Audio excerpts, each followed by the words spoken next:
fuck. Okay, hold up. Stream. What? Oh, shit. Keep going. I'm just trying to get into Amazon real That's quick. fine. Also, forgive me if I sound a little low energy. I'm still Yeah. fucking recovering.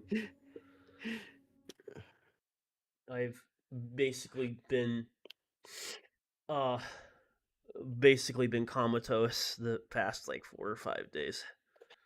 Yeah, you've been going to bed really fucking early. Yeah, I Except know. last night. You were up pretty late last night. I What do I want to took buy? like a I don't want three and a anything half. crazy expensive. I took like a three Keep and a going. half Keep hour talking. nap, and then like I went to bed, and then like I woke up at 3 and I couldn't get to sleep. So I went and ate breakfast, and then I went back to bed, and then I woke up, and then I had heartburn. Nice. I love having heartburn. So much fun. Yeah, it's great. It's It's fucking wonderful. quite fun. It's great. Especially when Great. it literally feels like the acid is like trying to burn a hole right through your chest and your back. Yeah, It's just fucking that is the killing me. best, my man. All right, yeah. I don't even know what headset this is. Logitech, what the fuck ever. It's $35, so I'm buying it. Free delivery today. I might get this on stream if they get here early. Hold on. It says delivery today, 5 p.m. to 10 p.m. Or $4.99 delivery in 3 hours. I might just do that. Why not? Do it. I might, yeah, because that'd be really good if I fucking if I got it on stream. I don't want to add protection. Fuck you. Doesn't matter.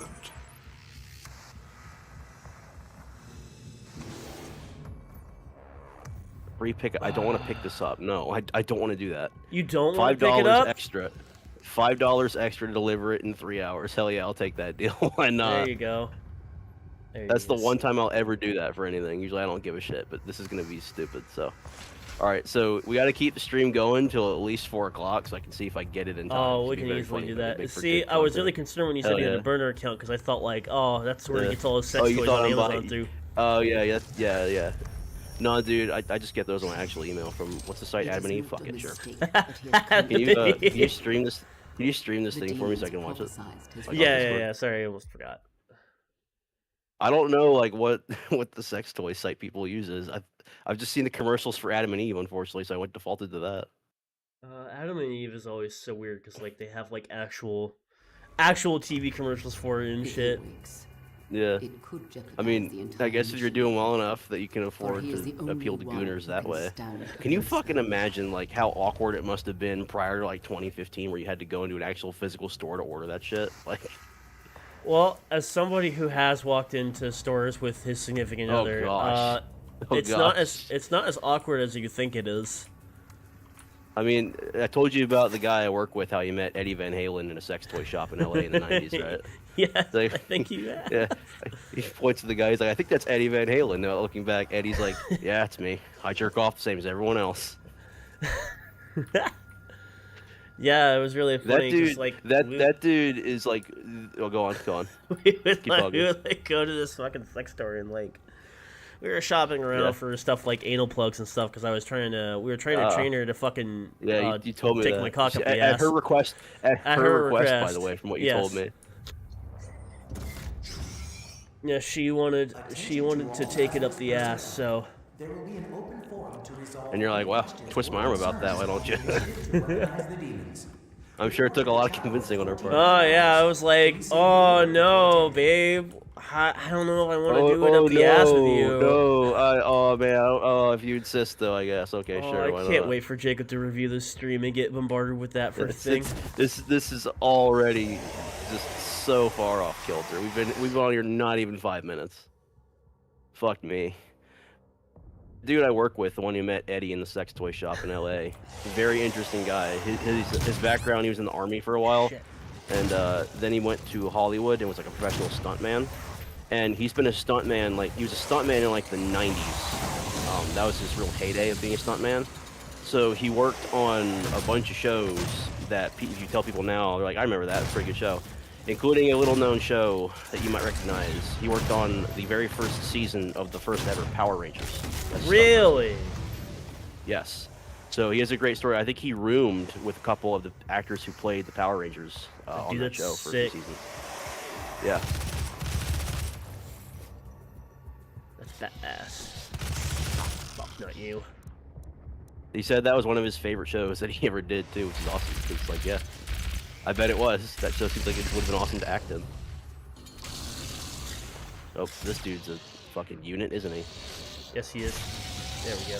Well, so He much was. for that. He was.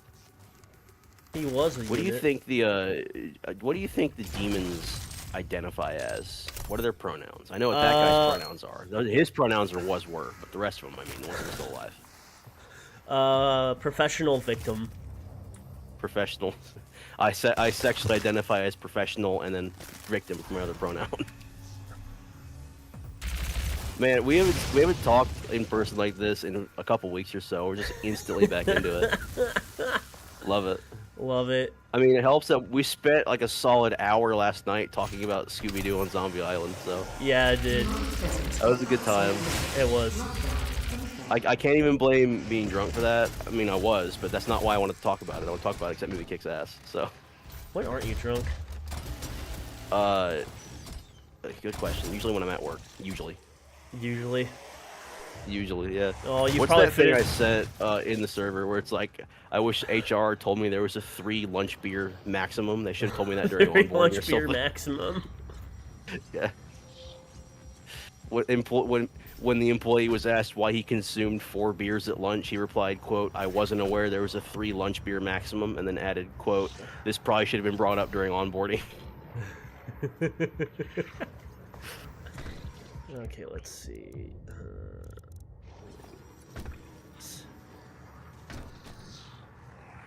No, we'll go with the plasma. I want you to know, by the way, you sent me that short, not realizing what you were unleashing over the next I'm about to couple say hours. I Cool basically stuff. created a monster. Bro, you haven't created a monster, it's just brought it into the light. It was already there. Let's be honest. I'm like actually hyped for it now. I really want that game to come out. I'd love to play it. I don't even care if it's actually loot or not. Honestly, I hope it isn't, but It you know. doesn't seem to be It like doesn't all seem that like it weird. is, but I get the impression that he seems like the kind of guy who would very readily add that in. Like, oh, you're gonna give me more money on Patreon if I do that? Fuck yeah, here we go. I can't even blame him for it. Respect the hustle and all. What's the top? I love the top comment on that video though, where it's just a guy replying. He's like, "Bro's jeans didn't even try," because they all look like the Wolf Girl. I know. It's like, dude, how did you have like I did 65,000 daughters? 65,000. Yeah. I do that one comment that he hearted where it's like, please make like a shiny version of some of the Wolf Girl daughters where they can have different features. And I'm like, fuck, I'm never gonna see sunlight again if he puts that in. It's like shiny hunting in Pokemon, but worse.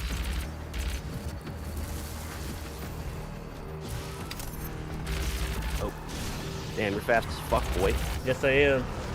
Fast as fuck, boy. Fast as fuck. Fast as fuck, boy. I had kind of a surreal experience prior to the stream. I logged into Discord on this computer, and Yeah. I'm apparently still in I'm still in a server with a bunch of friends that I had in high school, but I haven't talked to them in like a decade. So I had 2 pings on that server, and I'm like, you know what? I haven't even opened this server in like years, so fuck it, let's see what this is about. They were just pinging everybody for like a gaming event, but I noticed there's like, when I first joined that server back in high school, or back in college or so, with my high school friends, there were only like 7 of us in the whole thing, and now there's like 30, and I don't know anybody in there. So, but I see they still have a bunch of the servers named after in-jokes we were making together in high school, and that was fucking a long time ago. So I'm just very confused. Lol.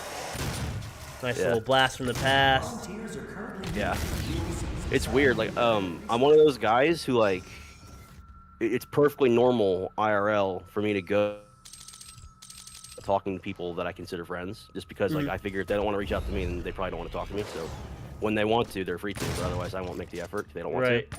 You know what I mean? Yeah, no, I'm, So it's I'm like, the I have exact people- same way. Yeah, I have people like in my phone, like their personal numbers that I haven't texted in over a decade, who I considered close friends in high school, because that's just normal for me. I'm not trying to be a dick about it. It's just like, well, they don't feel it's important, so when they do, they can I'll hit them back up. Otherwise, I'm free to just Exactly. keep this going. I mean, I'll be honest, man. Like, fucking. I'm not really associated with anybody from my high school days anymore. The only I don't person think anybody is really. like, I would say the closest I would be associated with somebody from high school is Yeah. my friend Linda Gergen, and she technically wasn't even an official student. She was just an exchange student from Germany for like a year. Oh, she's a German girl. Yeah. Yeah. But like, I'm still basically friends with her like years later. We talk all the time. Oh, yeah. That's why you're still friends with her. She's German, so by default, this is autism to autism communication. That's what it feels like. That's what it is. Just, like, Germans are fucking autistic, but not They like are. the funny way, like in the actually autistic kind of way. So if you try to have a conversation with a German as a non-German, and you or yourself are kind of autistic, by default, that's autism to autism communication. They're just kind of like that. Yeah, what do I want? What was I gonna say? Oh yeah. So my understanding is basically nobody sticks with their high school friends for very long once they leave high school, because either you go to college or they go to college or both of you go to college and then you meet different friends. You know, because generally what happens is one of you is going away to college or you're going to different schools, and that means you kind of drift apart. The only reason my group of high school friends is even still together, from what I can tell, is two of them just so happened to go to the same college together at the same time. And I think they might have been roommates, but that's the only reason why. And they were Everybody else is roommates. kind of just in the same boat as I am, and they were roommates, yeah. Oh wait, I missed something back there. You missed it. I missed a secret. He missed a secret, Chad. He doesn't know how to play the game. He's a hack fraud. I'm a loser, Chad. I have no riz. I'm gonna go commit seppuku right now. Negative Riz, gets no bitches, stacks Negative no riz. paper. Gets no bitches, stacks no Negative paper.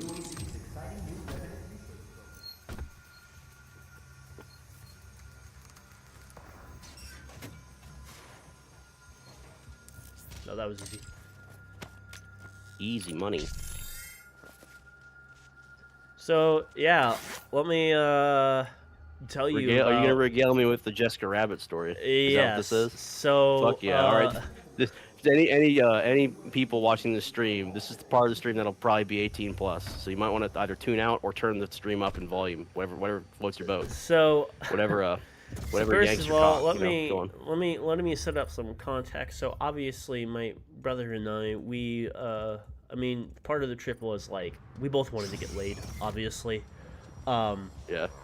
So I had already succeeded in getting laid. I went to a massage parlor, which actually allow me to detour for a moment and talk about our experience at this massage parlor. This is not in the U.S. by the way, chat. This is in the Philippines. In the Philippines, Not nearly as frowned upon as so- much as it is here. Originally, we were actually going out to.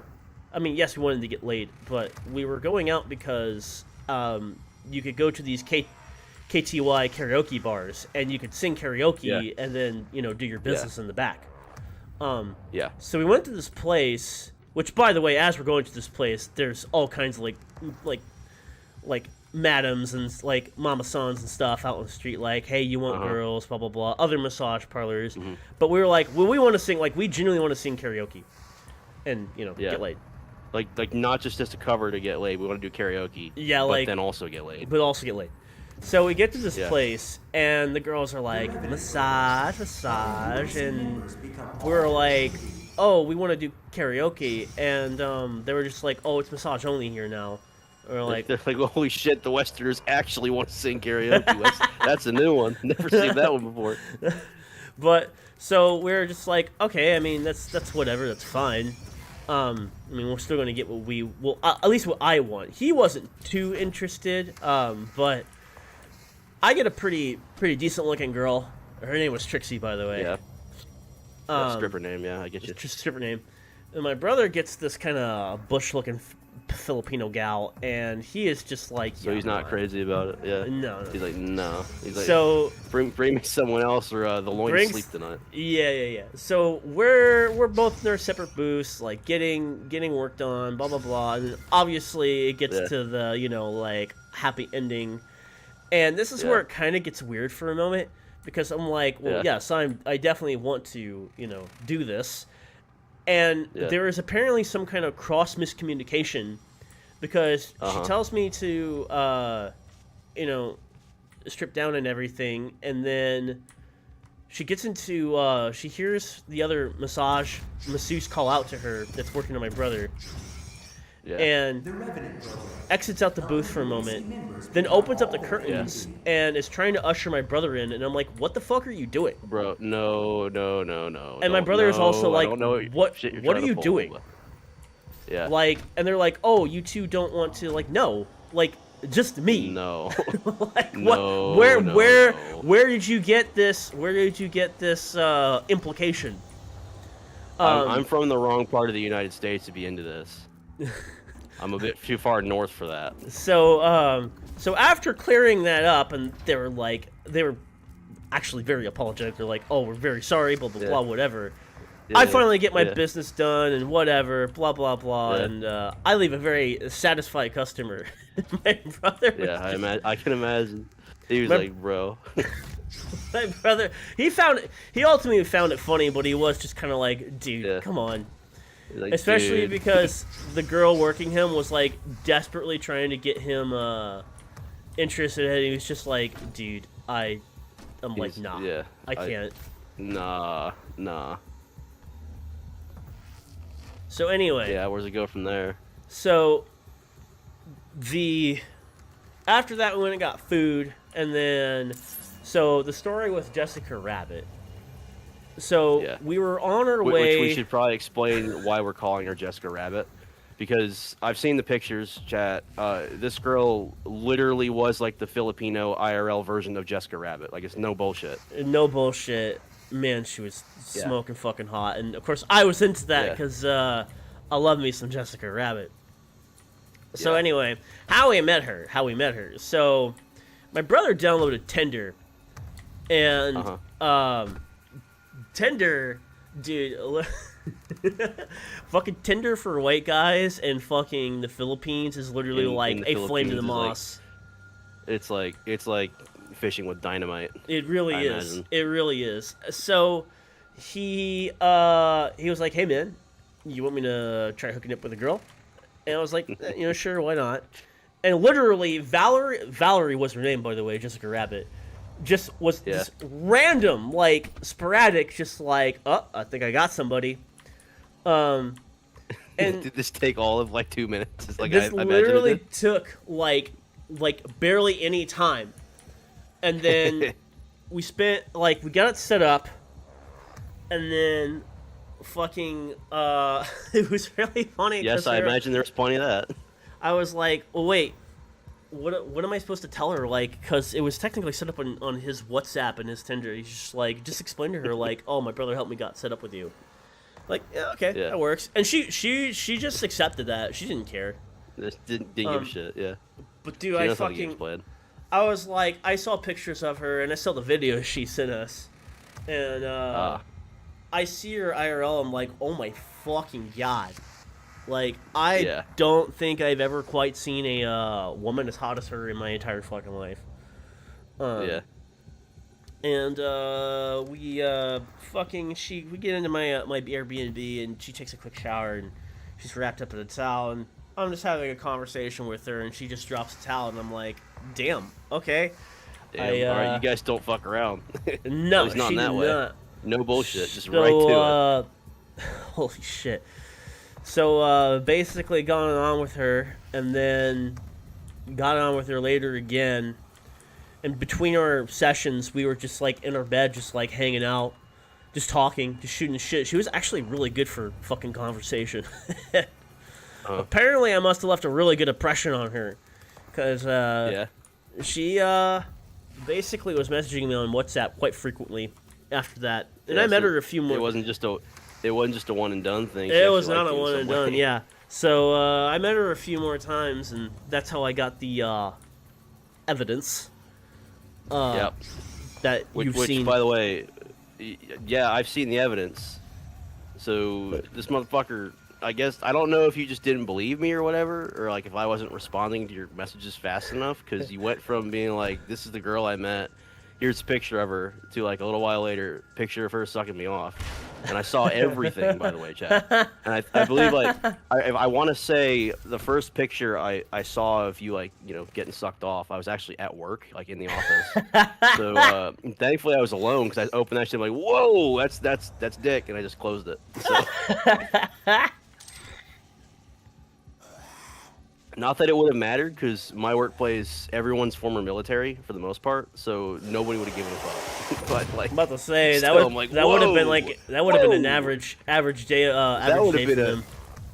yeah, that would have been a but like when I in my old career, like working white collar, that would have been an immediate. You're going to HR. The joke Oh, now, for of course, sure. being that well, we don't have an HR department, so.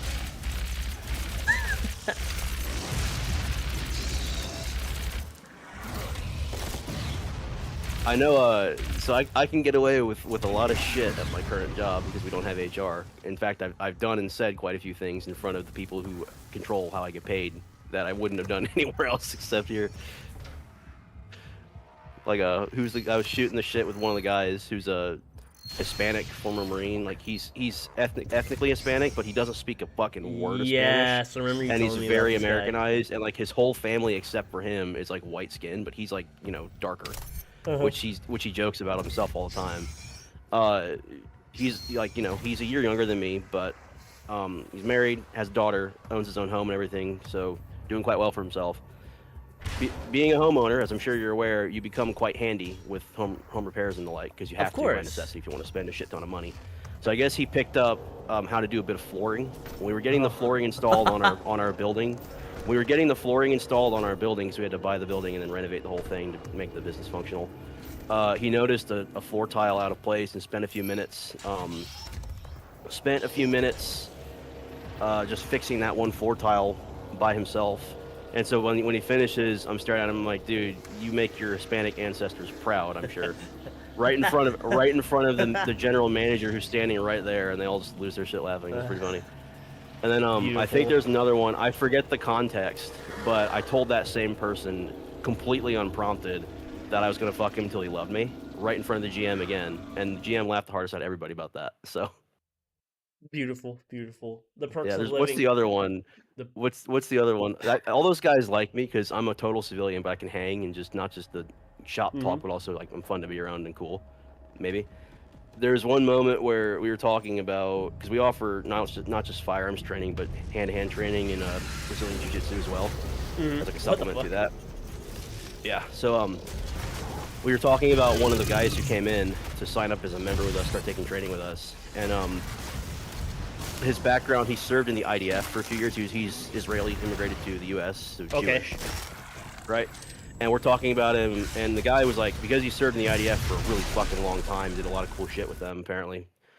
He was quite well trained already. So we're like, I don't know what we have to like offer this guy in terms of the beginner level. He's going to progress through that really quick and get to the higher level stuff, whatever. So we were sitting there, just kind of shooting the shit about this guy. And one of my coworkers says, he said he wanted to do a lot of hand-to-hand, but I'm curious as to why, because I figured he would have had, a lot of hand-to-hand training ahead of time or something. And I'm like, yeah, he probably trained a lot in the Israeli style of hand-to-hand combat, specialized style they use. And the guy's like, Krav Maga? I'm like, no, Jiu-Jitsu. And so it takes him a second. He starts fucking God.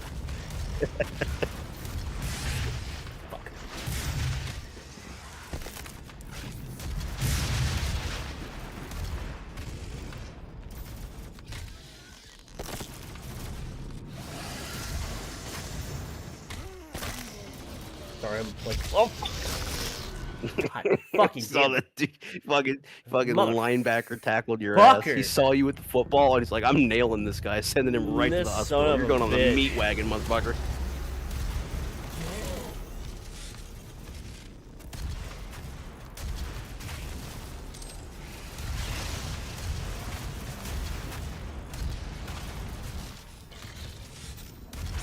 Oh, here he comes. Oh, God damn it. shit. Fuck. Gored This myself. seems like a pain in the ass submission. Doesn't help that the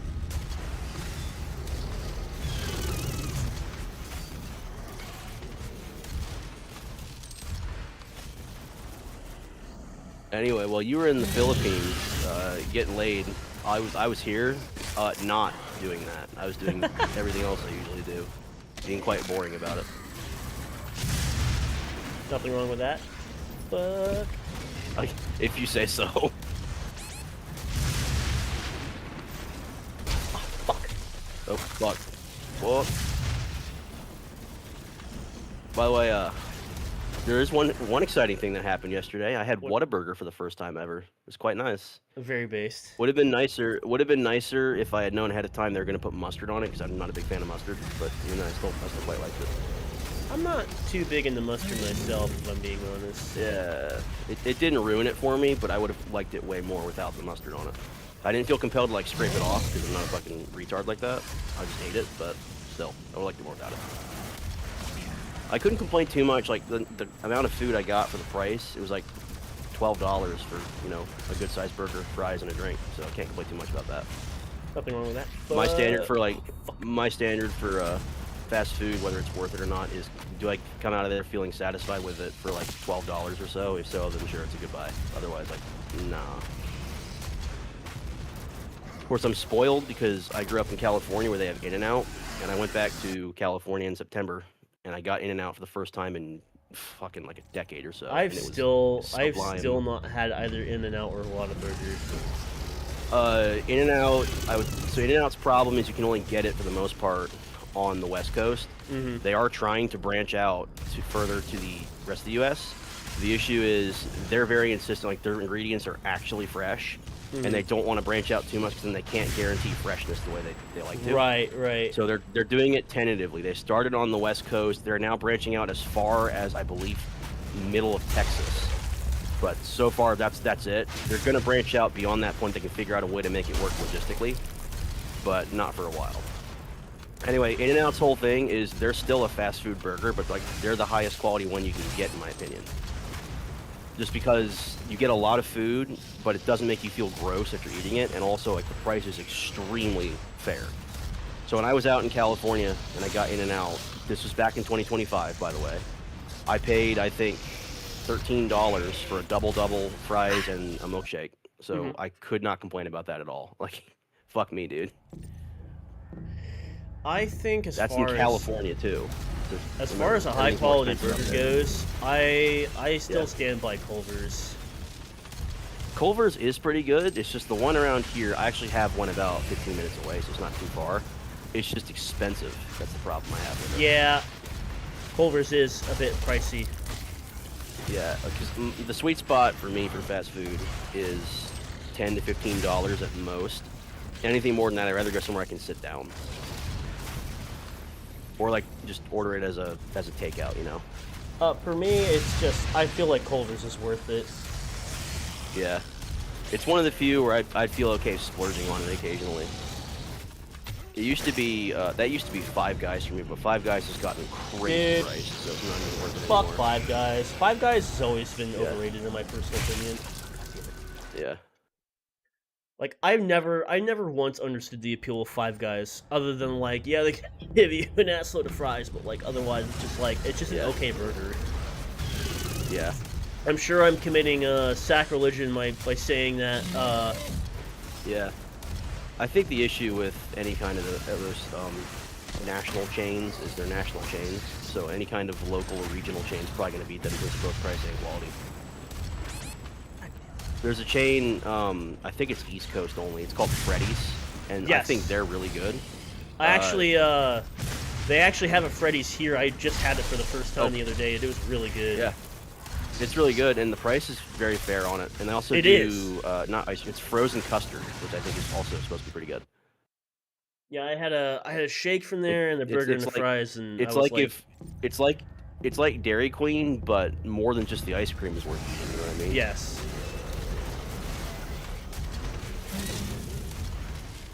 Speaking of places that have gotten crazy priced, Dairy Queen's gotten crazy priced. I used to go I actually to. I hit up Dairy Queen once about a month and a half ago to order a Blizzard, and it was like $8 for a Blizzard. I'm like, fuck. Dude, what the fuck? You got literally 1 health. Oh, never mind. Fuck shit. Whoops. Fuck that.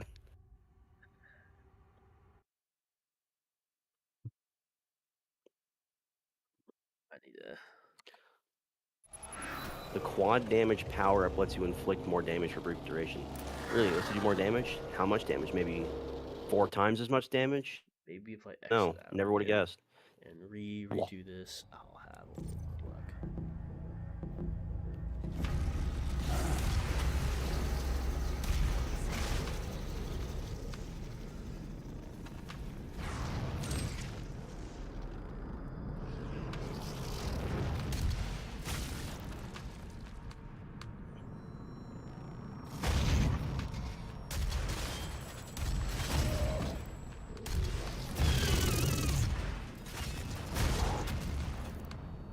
I think that big angry meatball is trying to kill you. I think it is too.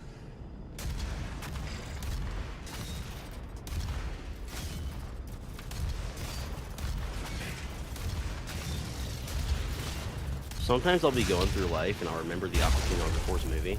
And I think back on it and I'm like, wow, literally the only part of that movie worth watching is the intro done by Mastodon. The rest of it's very, like, mid. I don't know, man. That movie's holds a special place in my heart because my dad took me to take it, even though he doesn't really care for Aqua Teen Hunger Force. Wow. Really confused watching this. He did think the part where Carl hit the guy's hit the fucking cybernetic ghost of Christmas Past head off with a tire iron was funny though.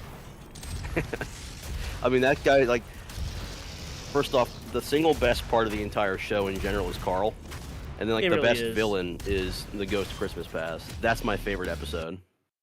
Yes, even above, like, Hand Banana or something like that. I love that The episode so cybernetic much. ghost of Christmas Past episode is the classic. I don't know. I don't really care for Hand Banana. I was just like, it's okay. Hand Banana, when I first watched it, I thought it was funny as fuck, but it doesn't hold up the same way the Ghost of Christmas Past episode does. Personally, my favorite episode of Aqua Teen Hunger Force is always going to be... It's a toss-up between the episode where they clone the TV too many times. That shit fucking is funny as hell. Or the one where they're making fun of Cartoon Network standards and practices. And Meatwad gets pregnant. Which one is that? Oh. It has like Ted Nugent in it. And they're like, they see fucking Jesus' face in the billboard, in the butt of the gun. Yeah. I'm looking at the butt of the gun. I don't see anything. What about what's the one with I can't remember the context of the episode. Just Billy Witch Doctor with the Arise chickens. What's the Oh what's that episode? yeah. Which one is that? Fucking they're playing some kind of fucking Ouija board game, and Shake ends up killing himself because he wants to fucking torment Doesn't he Meatwad forever. Doesn't he end up in the TV or something like that? I forget. Yeah, he ends up in the fucking video game, the Ouija board video game that Meatwad's playing. Yeah. And then they're trying to get him out. For some reason, they decided to hire a shaman off the internet. Yeah. It's Billy Witch Doctor from BillyWitchDoctor.com. Repeat after me the sacred phrase. I am so fucking Ed. retard Ed. I can't believe they got away with that on Cartoon Network. Just that they let them say that. You said funny thing. Hold on, fog machine not working. I'm also partial to I remember I used to really like the Brood Witch episode. I thought that one was really funny. The Brood Witch episode is The Brood Witch cannot be taken apart or destroyed. Well, obviously it can, because I took the sun-dried tomatoes off. Yeah. I remember I used to like that one. I used to really like the what was it? The MCP Pants one with the I Want Candy. I love the fucking Which one of you's been MCP playing Pants. I Want Candy over and over again for a freaking week? It's for the shawties. I also what's the fucking the Foreigner belt? That one was great. Oh, that's another one of my favorite episodes. I was gonna say any of the episodes with the Moonanites are one of my favorites. The one with the Foreigner belt's probably my absolute favorite. Carl, you're absolutely striped with radiation. Domo arigato. You shut up about that. Yeah. What about when they say Loverboy sucks and Carl's like, hell no they don't. I saw him live with Bryan Adams in the Summer of '69 tour. That show kicked ass. Yes. Yeah, that was good. I totally copped this feel off this broad who was passed out. Every time I hear that, he's like, they were playing Urgent. Every time I think of Urgent, I remember that girl's boobs passed out and covered in vomit. Yeah. Fucking what was it? 'Cause you're a dirty white boy. Hell yeah, I'm a dirty white boy. You get me a woman, I'll hit that meat wad. Okay, so the reason I wanted this is because I am going to... Fuck, that had so many good episodes. Not just early in its run, like, it stayed good, like, for way longer than it probably should have. Even when they started changing the title to stupid shit, it still had a few that were at least decent. Like the one where they had the Predator XP, but he's an accountant, so they call him the Creditor instead. I remember that one was really funny. I didn't watch too much of once they changed the name. Yeah, mostly because... So, most of it was pretty mid, but I remember that episode I used to really like. I thought it was Most funny. of it was pretty mid, and I got really annoyed because they relied too much on killing Carl off. Yeah. Like, to the point where it just felt, like, really mean-spirited towards Carl. Yeah, they're trying to treat him like how South Park treated Kenny at points. It's just, like, that's not really how his character works. No. What's the early episode? Travis of the Cosmos, the alien guy wearing the colander on his head who pisses everywhere. Oh yeah. Travels with the Cosmos. The scene where he's like, I use the bathroom. Like, you know where it is, right? They take him outside to have him piss on Carl's house, and then Carl comes out. He's like, hey, who's your dead friend? He's dead. They start walking off. He's like, what? You leaving? Oh, come on! You haven't even urinated on all of my house yet. Wow, what a thing to come back to. Oh, dude, this is like not even the worst thing we've discussed so far. You are late to the stream, my friend. You're so late. Yep. Stream. I was playing Kingdom Hearts. You missed You the should part where rewind about like 20 minutes or so and listen to Joey discuss how he was loved for a very long time in the Philippines in depth. I think you'll like that quite a bit. Or you could go to the beginning where I talked about how I was training my ex-girlfriend's ass for anal play. At her request, by the way. At her request, by the way. She's the one who brought that up. I'm sure, but like I said, I'm sure she had to really twist your arm to get you to go along with that one. I was just like, oh yeah, no. Oh, no. Ooh, I don't know. If it's you, fine. Okay, sure. It was just like that. That's how it went. I was there, so I know. He was the dildo in the sex shop. I was in the walls. That's very interesting. I can tell by your tone of voice that you don't actually think it's very interesting. I just want to let you know your sarcasm, it does hurt sometimes. Oh, does it? Yes, it does. That's okay. You'll be okay. Oh, okay.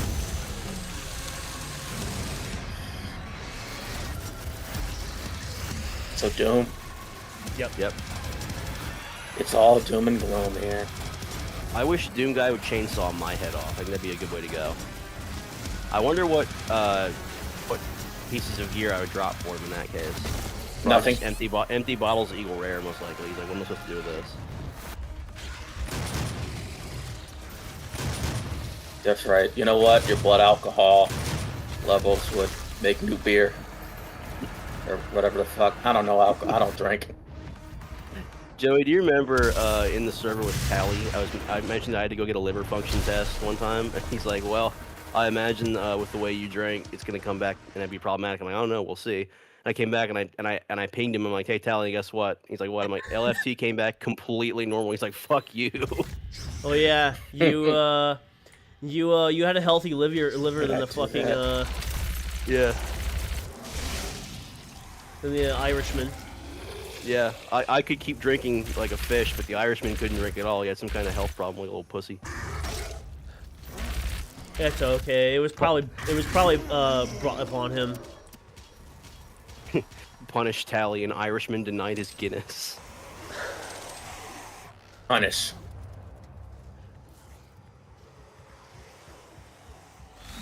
I had to scream at Lucas yesterday. What Why? did he fucking do?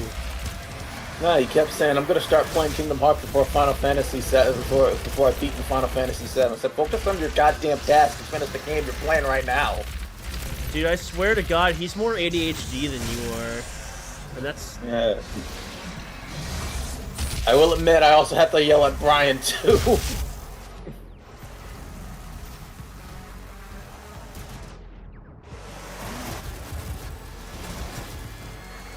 I wish somebody would yell at me to finish my backlog. I still wouldn't finish it, but I wish they'd yell at me so I can feel something. Well, what are you playing? Right now, actually nothing. I haven't played a video Well, then- game like on my own without multiplayer in like several months, actually. Well, then that's your first issue. Get off your ass.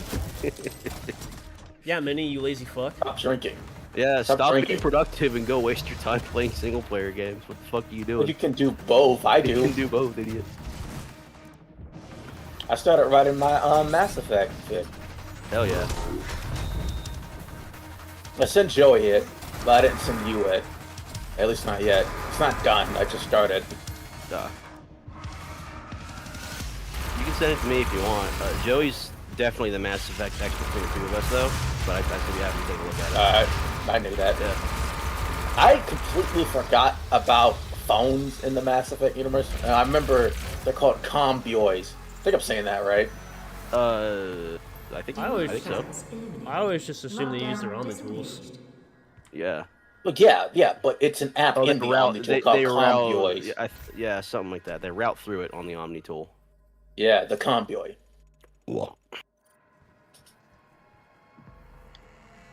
It just recurred. This like I don't know why it took me so long to realize. Well, no, they don't have phones in Mass Effect. At least not in the traditional sense. Dude, that always, whenever I'm working on something Ruby related, that fucks me up. They don't have phones. They have scrolls instead. They have scrolls and I have shit. to fucking Yeah. go through and like find and replace every instance of the word phone in every single chapter I write for that show. I've done that a few times for my shitty ass Tumblr blog. I look at my old Tumblr blog posts for Ruby, and I think to myself, man, this is fucking dog shit. And I think to myself, what a terrible fit. Joey Hart carried me through a lot of that shit. Oh, I know how that feels. He's hard carried me through a couple things as well, and so have a few other people.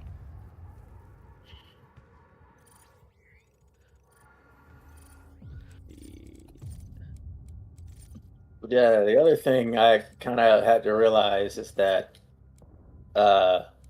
80 years is a long ass time, right? Yeah. I can change in 80 years, you know? Mhm.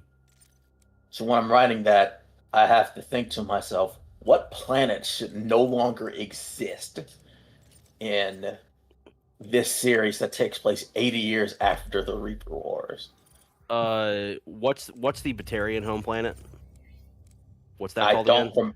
Why would I remember those spider-eyed fucks planets? Whatever it's called, that one has to go. Oh yeah, obviously that's gone. In fact, So- I was gonna write that the Batarians were next to being extinct.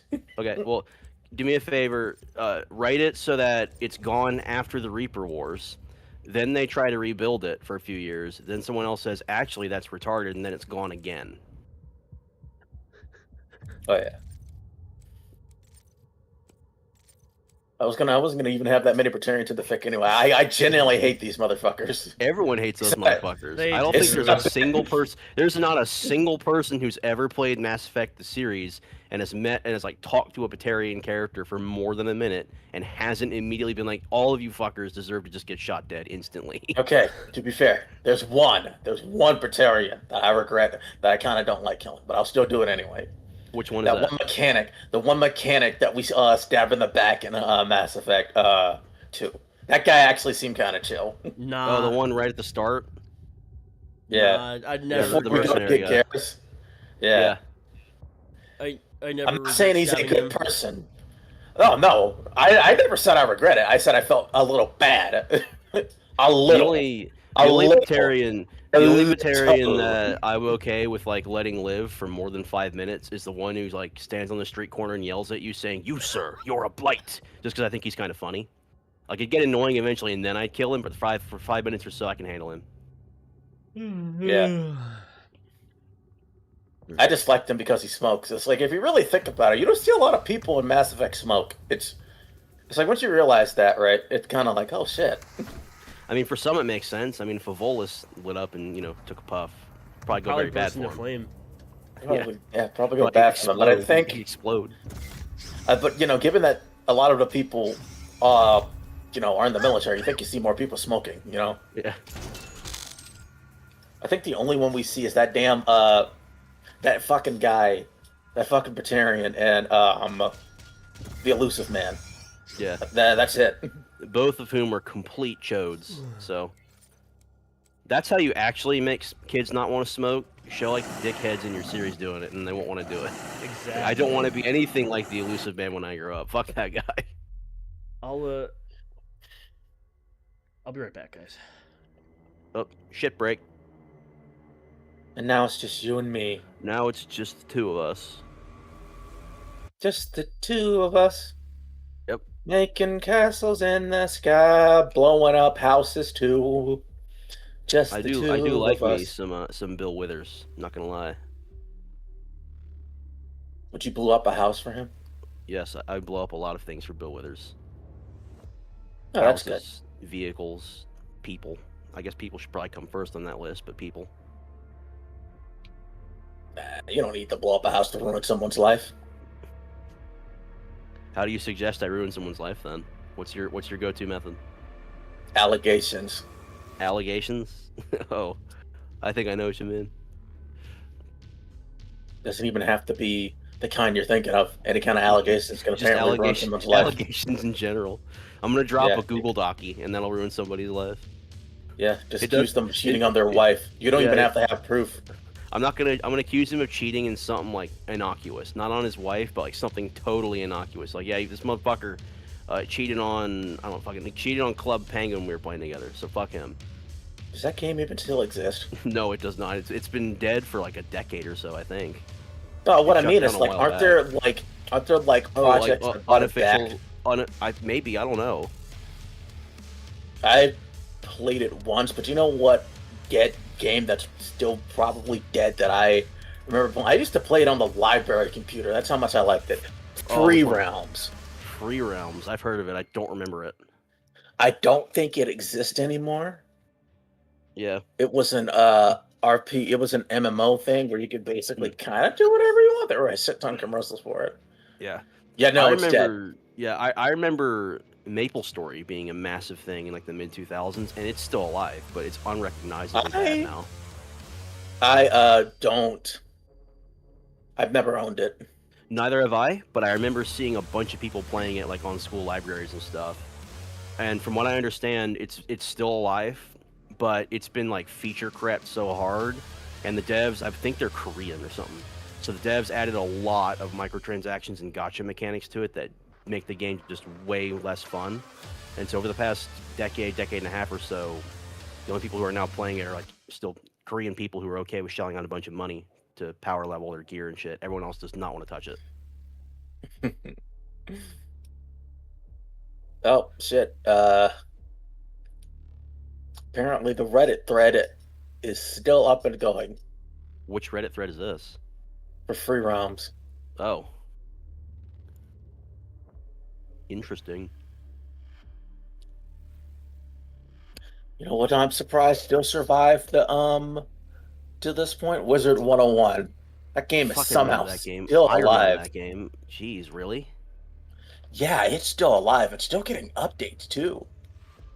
I had a friend of mine who, growing up, he was 3 years younger than me. He lived on the same block I did. His parents were very against him owning like any kind of modern video game console, which at the time was a 360 and that generation. They were cool with him owning a PS2, and they let him own a PC. So he played a lot of like the old Star Wars Battlefront games and then a lot of Wizard 101 until he got to high school and was allowed to get an Xbox. I was like, man, that's like a weird. That's kind of strange. Right. Yeah. It's like Hey. no, you can't play like Call of Duty Black Ops that everybody else is playing right now, but you're free to play Battlefront 2 and Wizard 101. And that's it. But you know, the Star Wars game doesn't have blood in it, so it's okay. Well, honestly, like Black Ops 1 multiplayer, which was what everyone cared about, that didn't have very much in it either. It's the campaign that lets you blow people's limbs off. I wouldn't know. I don't play Call of Duty. Yeah. That was back when Call of Duty was still worth playing, in my opinion. It stopped being worth playing like immediately after that game, but at the time that was still a pretty good one. I've heard people say good things about Black Ops 2 whenever the fuck came after that game. So actually, wait. It was Black Ops 2 that was the last one that was worth playing. So the only Call of Duties worth playing in that era. COD 4 was really good. World at War was good. Modern Warfare 2 was fucking trash. Black Ops was really good. I don't know about MW3. I never played it because MW2 soured me on it so much I didn't want to play it. But I've heard it's pretty good. And then it's Black Ops 2, which is pretty good. Past that, they get very iffy. I remember hearing from a whole bunch of people about how shitty Ghost was. Ghost was the one that came after Black Ops 2, and it's the very first one that everybody agreed this game is fucking ass. I remember the HE Cinema rap for it because that was the only thing about Call of Duty I liked back as a kid. Fucking fan music from Oh yeah, I know Cinema. what you mean. I know what you mean. Yeah, I remember that. But no, it was funny because he might still be. I remember when Ghost came out. Ghost was the first Call of Duty game that came out where not only was there like zero hype prior to release for it, but then it dropped and nobody wanted to play it. People still bought it, but people played it for like an hour and like, this game fucking blows, and they went back to the older Call of Duties. That's hilarious. Yeah, it was very funny. Because I never played that one either, because I could tell just from the trailers I'm going to hate this game. But from what I remember, the balance was, first off, Call of Duty in general, multiplayer has always had unbalanced shit in it. I remember Ghost had an issue with the game being really unbalanced in that way, and also the maps were trash. Figures. Which is saying a lot because by that point, by Black Ops 2, every single multiplayer map fell into the 3-lane map design style, which is atrociously annoying. Ghost just made it so that it wasn't hidden or like, disguised in any way. Okay. What else? Yeah, I don't know why anybody would still play Call of Duty multiplayer or any part of Call of Duty today. Dude, I heard that the fucking the fucking the more recent Call of Duty. I don't think there's been another Call of Duty yet since it. Now that I think about it. Oh no, they just released one. That. They just released a new Call of Duty like last week. Yeah, Black Ops or Modern Warfare 4, like the modern. Bro, I did not hear a goddamn thing about it. No, I didn't either. So I didn't. My response to hearing that Modern Warfare 4 was released, I was like, wait a minute, there was a Modern Warfare 3 first, like. There was a Modern Warfare 3? Yeah, what the hell? Yeah. And we're apparently on to like Black Ops 7 at this point too, as if anyone still gives a shit. There's no fucking way, dude. I'm not kidding. Like I'm not. This is not a bit. I'm gonna look this up right now. Black Ops 7. There's no. Like I'm not bullshitting you. All right. Yeah, Black Ops 7 release date November 14th, 2025. Also, I'm playing Kingdom Hearts right now, and I just decided, fuck it. I do not feel like going through trying to 100% Kingdom Hearts 1 right now on a stream, so I just went to an older save file that I didn't beat. I'm going back there. Fuck this, man. I just want to get to 2. I just want to get the 2, and I still got to play calm. Yeah. Who's pinging me? What's this? What is this? Who just pinged me? Is that Joey? Cucking me straight. He says he'll be back in a minute. He's making food right now. Oh, so I'm totally gonna give him shit for giving the stream the Hassan Piker experience, stepping away for 10 minutes to make food on stream. What a little bitch. Hey, at least he's not DSP. Yeah. You know the worst part It could is I always still be gotta- worse. You could always be Dark Side Phil. That's a good thing to remember. Yeah, could be dark side. Fucking hell! You know the worst part about this though, I What? still gotta make Ultimate Weapon, Yeah. which means I gotta go across every fucking world, grind for synthesis material, and fuse everything. So that sounds like I've never played Kingdom Hearts myself, so I have no frame of reference for how bad that actually is. But that sounds like complete cancer. So I don't envy you It right now. it is. It does help that you do get level ups from it. Yes, but like, God damn, Damn. man. Damn. It's easier if you're doing it from the start of the game, but I decided to go to a safe route where I wasn't, going out of my way to really do that. So, yeah. I don't even remember what. Okay. Yeah, well, I think I did Magic Shield? Man, now I'm trying to think like what is that old game I used to love when I was younger, but that has that one part in it that I just fucking hate. I know that I have plenty of games like that. I just can't remember them off the top of my head. I'm terrible being put on the spot like this. Yeah, you're Fuck. fine. Okay, That's I gonna do have bother me. strike rate. I do have strike rate. That's good, at the very least. Fucking hell. Now I gotta think about it. Honestly, it'd be smarter for me to just look up Yeah. the synthesis items for each thing Um, and just look up where they're supposed to be. Let Instead me of go running around the through. world like a jackass. I'm gonna go through my Steam But library. I'm gonna find that game I'm thinking of. 'Cause I'm sure it's on there somewhere. yeah. But Actually, you wait. should look. You know what it is? You know what it is? It's fucking Wind Waker with having to find the Triforce. Fuck that. Oh fuck! I actually remember hearing about that. I played Wind Waker, right? But Yeah. I never got to that point because I didn't own the Okay. game. So It was on an emulator. let me describe how fucking garbage that part of the game is. So first of all, I think Wind Waker gets a very bad rep among most of the fan base who hate it for stupid reasons. There are valid reasons to hate remember. Wind Waker. There are valid I reasons to think hate it. The reasons they hate it, generally speaking, though, are retarded. So, what I played, I really enjoyed. I actually enjoyed it yes. more than Twilight Princess. I played the shit out of Twilight Princess. So Wind Waker gets a lot of unfair, unearned hate because of its art style. Which, first of all, they're complaining about that because when Nintendo announced the GameCube, they released a trailer with work in process and kind of like what's the word? Like developmental stuff for like concepts that were in process for different series. One of which was a Zelda concept, which had an art style closer to Twilight Princess's that everybody loved. And then the first Zelda game that comes out on the GameCube a year or two after that is Wind Waker, which is completely different artistically. So everybody was mad as shit about that because they wanted the realistic one. And it's like, dude, you realize like Wind Waker's art style on the original hardware still holds up over 20 years later. It still looks really good. Yeah, it looks great. So first of all, there's plenty of reasons to hate that game. The art design and art style, that's not one of them. Meanwhile, Twilight Princess on the Wii looks like fucking shit these days. So that's why.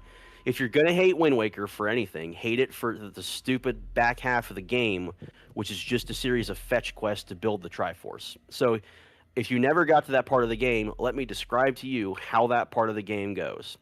So first of all, you have to find the Triforce, as you do in any Zelda game. But in Wind Waker, story-wise, the Triforce that you have to find has been broken into shards. The shards, there are 8 of them you have to find in 8 different spots across the entire game world. So keep that in mind.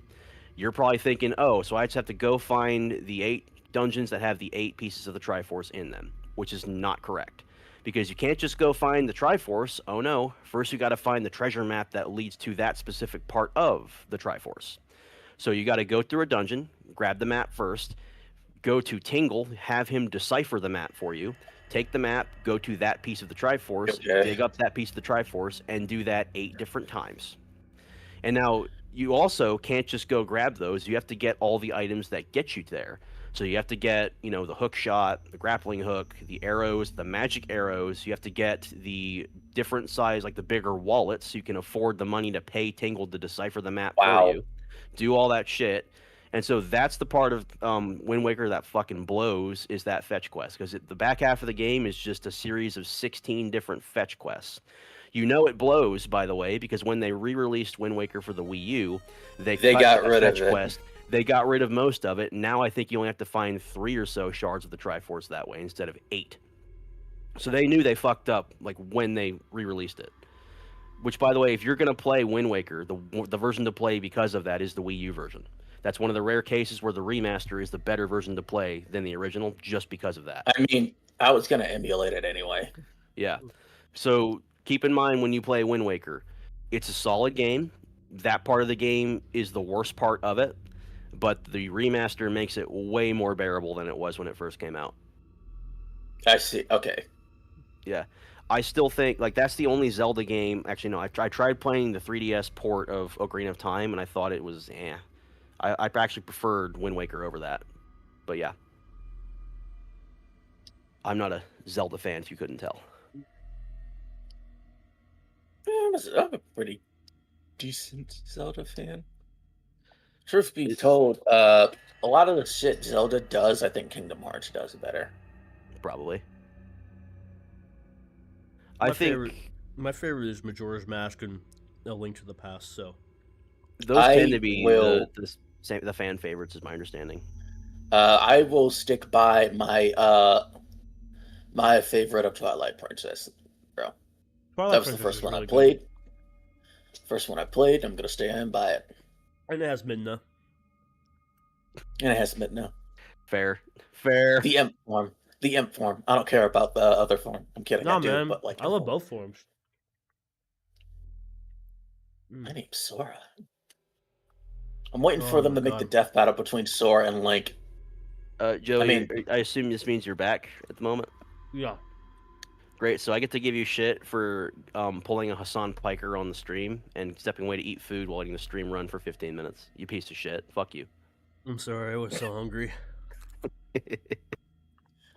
You fucking piece of shit! You don't happen to have a Of course you'd dog be in that hungry. house, do you? Because I'm sure you're shocking it to death. No, I don't have a dog. Tell us what you feel about 9/11, Joey. Did America deserve that?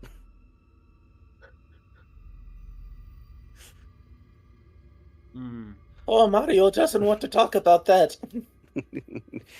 Speaking of the GameCube launch titles, I find it very funny how the one that nobody was hyped for when it was announced was the one that actually ended up like being the best looking back on it in terms of legacy, like the most fun, and that's Luigi's Mansion, the original one.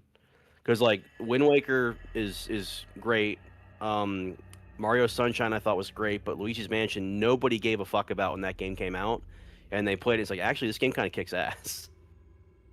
I've never actually played it. It's great, so you should give it a try. It's not a very long Oh, game. I Keep plan that in on it. mind. It's very I- short. Like you can beat Luigi's Mansion in 2 or 3 hours if you know where you're going. I was actually planning on it because on Fridays, I'm doing a Mario RPG Legend of Zelda marathon, switching between the two. And after before Thousand Year Door, I was planning on playing the first Luigi's Mansion.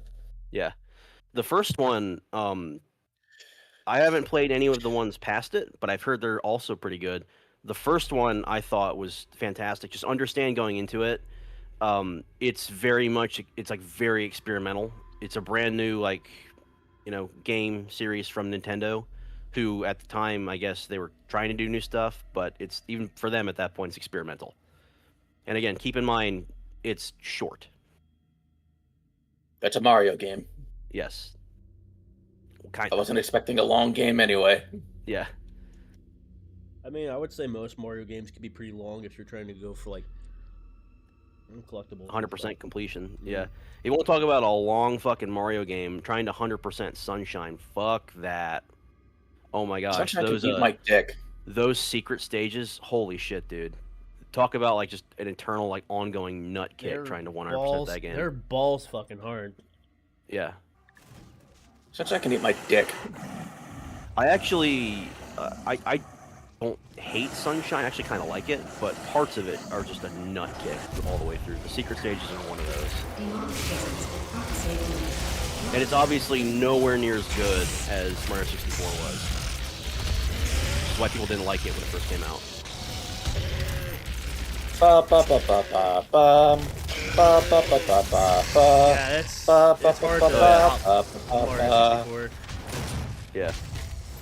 I will say, Galaxy. Sunshine's aesthetic, like the art style there, I thought was fantastic. The Especially aesthetic- once you get to Serena Beach, the one that's like at sundown with the giant manta ray, that level kicks ass, just visually speaking. Oh I think yeah, Galaxy that's sits all over 64. I actually never played Galaxy. What's wrong with you? Well, what's wrong with me is, like, we did have a Wii in my house, but it wasn't, like, my console of choice, my sister's. And if I was going to play the Wii, I'd rather play, like, you know, one of the Resident Evil games on it, which is what I usually did.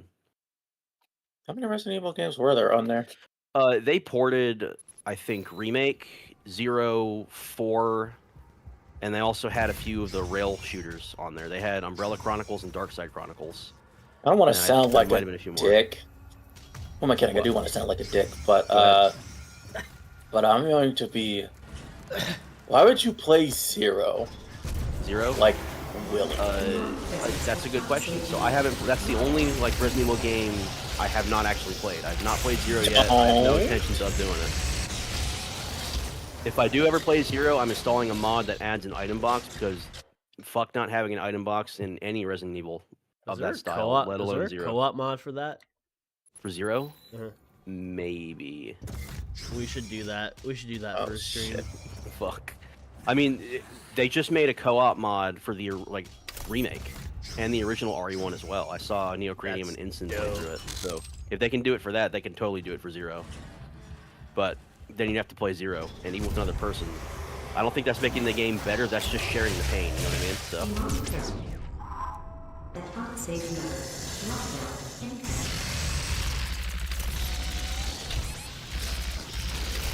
Damn it.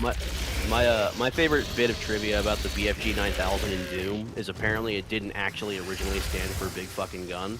It stood for something else. But then the fans started calling it Big Fucking Gun, and then devs were like, you know what? We'll go with that instead. I think I knew that actually.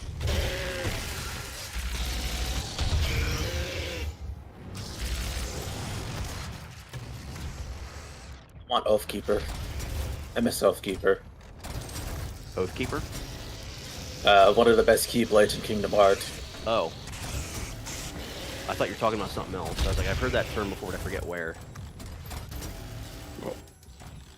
It's the Keyblade sword gets from his fine shit. Oh. Demonic Let's go. presence eliminated. Lockdown Needless to say, disengaged. it's because of that, and this is a JRPG, he kicks a lot of ass with it.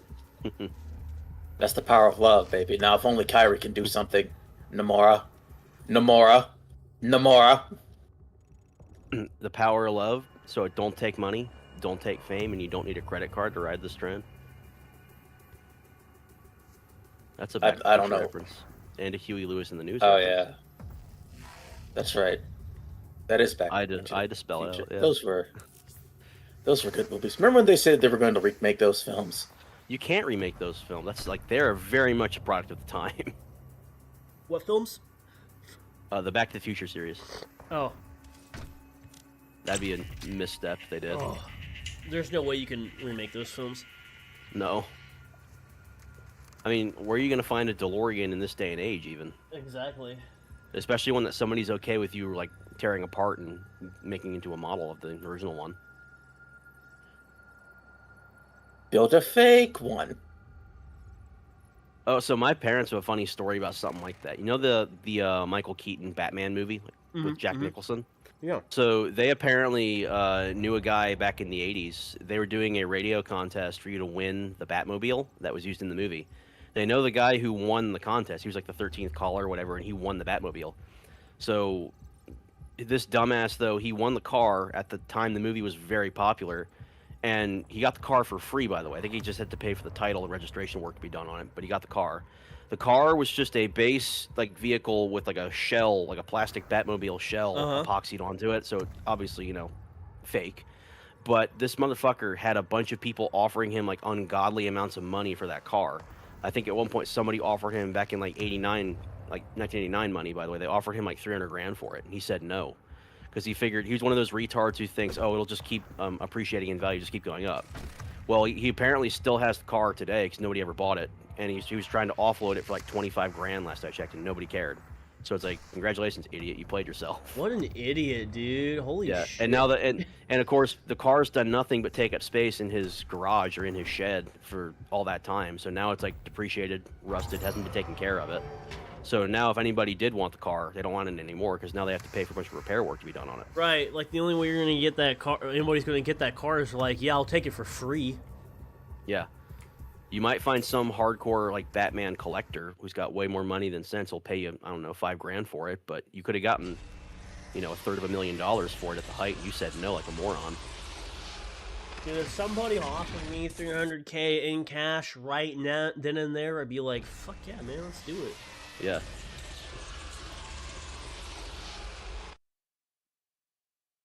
By the way, this is mostly unrelated. There's one person in the history of entertainment to have had simultaneously the #1 song, the #1 album, and the #1 film at the same time. Do you know who that person is? Is it Michael Jackson? No, it's actually Prince. You know what the answer to all 3 #1s is?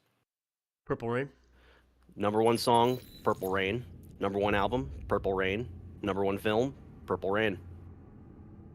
I didn't know he made it. I didn't know there was a film. That's interesting. Oh yeah. So the album Purple Rain is designed to accompany the film with the same name. So the film is it's like a fictionalized account of Prince's life, basically. Like it's fictionalized, so it's fake. But he's the lead actor in it, and there's a lot of stars in it that became big name musicians at the time just because they were in that movie. Like Morris Day in the time, they're the antagonists in that movie, and so they got really big because of that. But so Purple Rain, the album, was designed to accompany the film. And I think the whole soundtrack to the film is just the album. But people don't remember that because the album came out and everyone realized this thing kicks ass just on its own, regardless of the quality of the film. So who cares about that fucking thing? We just want the album. That's awesome. That's crazy. Yeah. Purple That's me. Rain, Purple Rain. It's a good song. I mean, that dude just knew how to make a #1 hit. He's one of really those. did. There's like 2 people I think in all of music where if I told them on a dime like you must give me a #1 hit in a day, you have to or I'll kill you or something like that. There are 2 people who I feel like could just do it easily. The first is Prince, the other is Michael Jackson. I was about to say it's either him or Michael Jackson. Michael Jackson would probably make one on the spot. Probably. Michael Jackson would make one on the spot, but he need everyone else to play the instruments for him. Prince would take a whole day making it, but he'd write, record, produce the whole thing by himself. He wouldn't need any outside help.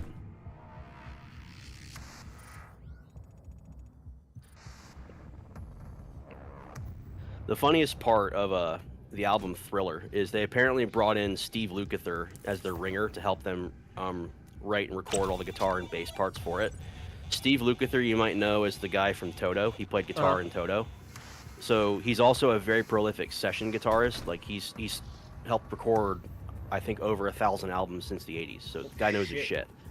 They brought him in as their secret weapon to help them with the album. So they were doing an interview with Steve a few years back, and they asked him, Steve, did you write the riff for Beat It?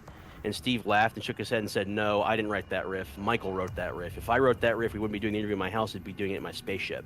So the way Michael wrote all the music is he didn't know how to play an instrument at all. He would just take a tape recorder, and if he had like a piece of music in his head, he'd hum it into the tape recorder, and then find a good guitarist, be like, can you play this riff for me like this?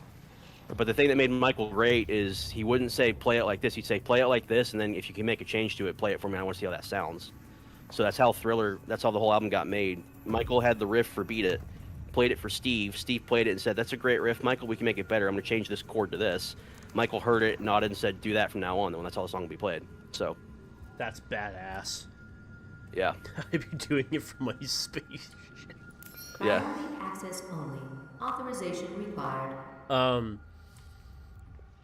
Yeah, I thought it was Eddie Van Halen who did the Eddie did the solo on Beat It. There's a funny story behind that one, okay. too, that required Steve to save the take. So back in the day, so you've probably seen like a DAW, right? Like what a digital audio workstation looks like. They have all the different flow charts on the screen. Like it shows you got one row for the guitar, one row for the other guitar, all that stuff. And you have, I think these days, over 100 rows you can have at once. Back in the day, in the 80s, recording studios were hard capped at the amount of tape they could have running at the same time, with the amount of tracks they could have at the same time. And I believe it was something like 30. Okay. Well, Michael wanted Thriller to, be very expansive, so they had some special company come out that's like, our whole thing is we can make you basically a DAW that has 48 maximum tracks on it or something like that. 48 layers of tracks instead of just 30. So they worked with that, and They recorded Michael's. So "Beat It" was the first song they recorded. They recorded Michael's vocals on there. They recorded all the rhythm stuff on there as well, and they had to send the masters for that off to Eddie's studio in Northern California to have him track the lead guitar on it. So the way the studio build it, we have 48 tracks maximum. That was true, but also like not. They had 48 tracks maximum, but 2 were designed, I think, to remain blank for whatever reason. And if you tracked your music on those tracks by mistake, it fucked the whole recording up. So you can probably guess what happened. Eddie gets hold of the masters for "Beat It," and then I guess whatever recording engineer he used for it didn't know his shit very well or was new to the platform, and they tracked Eddie's solo on the wrong blanks. track. So they get the master back with Eddie's guitar solo on it, and the whole thing's fucked up. So like Michael's vocals and the rhythm stuff is fine, but then Eddie's stuff somehow it's like tracked a couple beats off where it should be in the song, and it just sounds horrible. So they're looking over this like, oh my gosh, like this just is unlistenable. It's ruined. We can't show Michael. We can't show the producer Quincy either because they're both going to be pissed as shit about this. Michael's going to be really upset. We got to do something. So Steve's in the studio with a friend of his who is apparently like some kind of production wizard. Steve, he's there with 2 friends actually. Steve, the bass player from Toto, and then this production guy. Steve and the bass player are flipping their shit, losing it. Like, what are we going to do? And whereas the production guy, apparently, his name's Brandon or something, he slams his hand on the console and says, all you get the fuck out of the studio. Leave me alone for an hour. And so they're like, what are you going to do? He's like, I'm going to make some magic happen. That's what I'm going to do. Get out of here. Don't ask what I'm going to do, but I'm going to fix it. So they leave. They come back in an hour. And then Brandon's sitting there. He's like, what took you guys so long? I was done in a half hour. Like, what the fuck did you do? He's like, listen to this. And he plays the thing, and it's perfect, right? Eddie's solo sounds great. Nothing's fucked up. Like, what'd you do? He's like, don't ask. So they're like, we take the track, give it back to Michael. Michael loves it, and the whole thing's solved. But we never told him that because we didn't want him to know. I want to know what he did to fix it. They're like, well, that guy's dead now, and he never told anybody what he did to fix it. They're like, whatever he did, it worked perfectly because that's the version you hear on the album. That is incredible. Yeah. That reminds me of one I read about something involving the Navy. You'll like this. So, Oh boy. there was some kind. I think it was. What's the class of nuclear-powered aircraft carriers they have? What are those called? I know what you're talking Planes! about. I don't know what they're called off the top of my head. Hang on. I'll look it up really quick. Yeah, I think it was one of those. It was one of the ones that was made, like one of the older ones they made for that. So it might not have been nuclear powered. It was some kind of ship that's considered advanced, but they haven't built a new one in decades. If that makes sense, you know what I mean? Mm-hmm. Like we built this thing decades ago, and even by today's standards, it's so good. There's no sense in trying to replace it. So keep it. Nimitz class. It might have been that. I can't remember.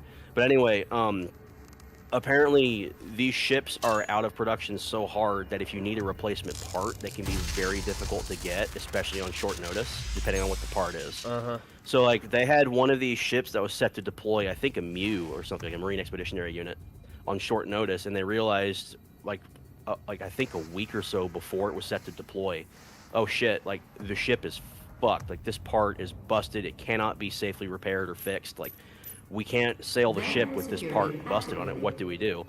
So they're all freaking out about it. And one of the guys apparently slams his hand on the desk, and he's like, "Bring the lower enlisted in. Bring the lower enlisted engineers and mechanics in."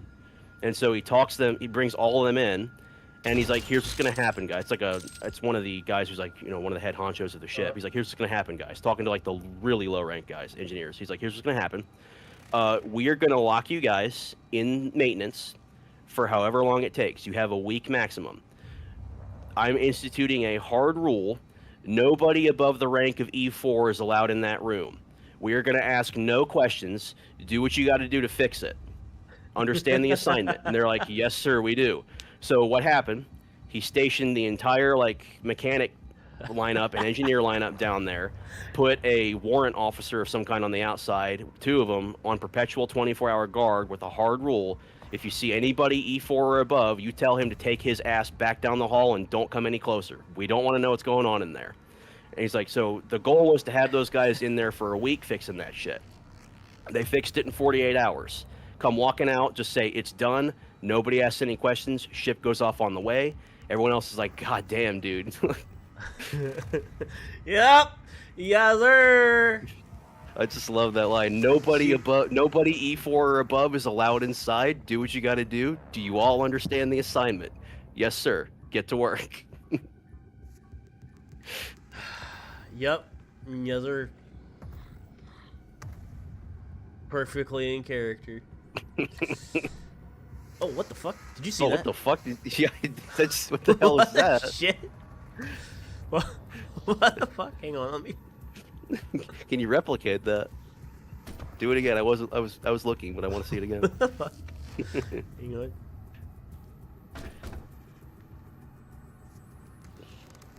I have no idea how I just did that. I don't. Like I just temporarily broke physics. That seems like one of those things that a speedrunner is going to find this clip like 12 years from now and realize this actually just breaks the whole game wide open. It was just some jerk off on stream figuring it out. Oh, fuck. There's nothing holy about that fuck, I'll tell you that much. True. That's what she was looking for. Vega, did you get the location? Did I ever tell you about the guy I work with when he was on Power Rangers? How he was friends with a guy named Marshall Teague? Did I tell you that story? No, you did not. So Marshall Teague, he's like a Hollywood actor and stuntman and armor and everything. That's what he did in retirement. Marshall Teague, before he retired and became a Hollywood guy, was a Navy SEAL commander, and he taught the other Navy SEAL snipers how to shoot. So Marshall Teague knows his stuff quite well in terms of shooting. I bring that up because back in, I think, the 90s, like early 90s, they used to do celebrity shooting events where they'd bring people out, like celebrities out to a ranch, and then they'd shoot for charity, basically. Like, you set up target challenges and then shoot, and people would donate money based on how well you shot to your charity of choice. Right. Well, Marshall Teague was well known as being like the best shot in Hollywood. So everybody else, when they saw Marshall show up, they're like, oh fuck, Marshall showed up. Who's gonna get second place this year, basically? So Marshall's there working on his custom rifle, like just dialing in the scope a little bit. When some asshole, like rich asshole with more money than sense, walks up and says, "You're Marshall Teague, right?" And Marshall, without looking up from his rifle, says, "I am." Who's asking? He's like, "Oh well, I hear you're the guy. Everyone's spinning this bullshit about how you can hit a quarter every shot at 500 meters." And Marshall, without looking up, says, "Actually, it's more like 1,000 meters." So the guy's like, you know, that's bullshit. There's no way you're fucking lying. And he just goes off on Marshall Teague for like a couple minutes at a time. And Marshall, you'd imagine, is very zen the whole time, but finally I guess he gets annoyed about it. So he stops working on his rifle, turns to the guy and says, "Tell you what, man, how about this? We'll set up a dozen quarters at 1,000 meters. I get one shot to check my windage. For every shot that I miss, I put $1,000 into the charity of your choice. For every shot I make, though, you put $1,000 to the charity of my choice. You tell me when you want me to stop." And I was like, "I'll take that bet." Marshall's like, "Okay." So they head out to the firing line. They set up a dozen quarters at 1,000 meters. Marshall lines up with his rifle and then scopes in, takes his first shot. That's his windage shot, his mulligan, and his mulligan hits the first quarter dead on and knocks it over. Marshall pauses, turns to the guy and says, "You sure you want to keep going?" And the guy's like, "Yeah." And Marshall's like, "Okay." So Marshall proceeds to knock out 10 quarters with one shot each, where the guy finally says, "Okay, stop. That's all the money I have for today." And Marshall's like, "I warned you, man." And so people apparently doubted that story, but Charlie himself, the guy I work with, he doubted the story, like despite knowing Marshall quite well, until he was on the set for another show, and he met a guy who just by chance was also a Navy SEAL sniper before he went into Hollywood. And they were talking, and Charlie's like, "Oh well, you know, I know Navy SEAL sniper." And the guy's like, "Who?" He's like, "Marshall Teague." And the guy paused, and his eyes go wide. He's like, "You know Marshall?" He's like, "Yes." It's like, Marshall's the one who taught all of us how to shoot. So for the context, all the other Navy SEALs are fantastic shots from the time Marshall's teaching them, but every single one of us took to calling Marshall the Antichrist because he was that good of a shot. Like we couldn't beat him. So that looks fun. Human sacrifice for fun and profit. What can we say? This looks like my average Friday night. That's me getting stabbed, by the way. Me and my hot witch girlfriend doing whatever the fuck she wants. Desperate for pussy noise. What Desperate does for this pussy. crystal do? What is this crystal do?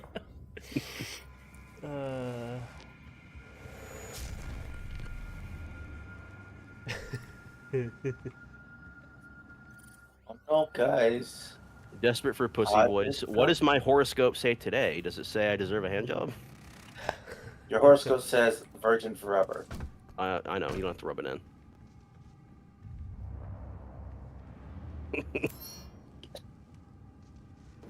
Don't worry, Minnie. You'll find that someone.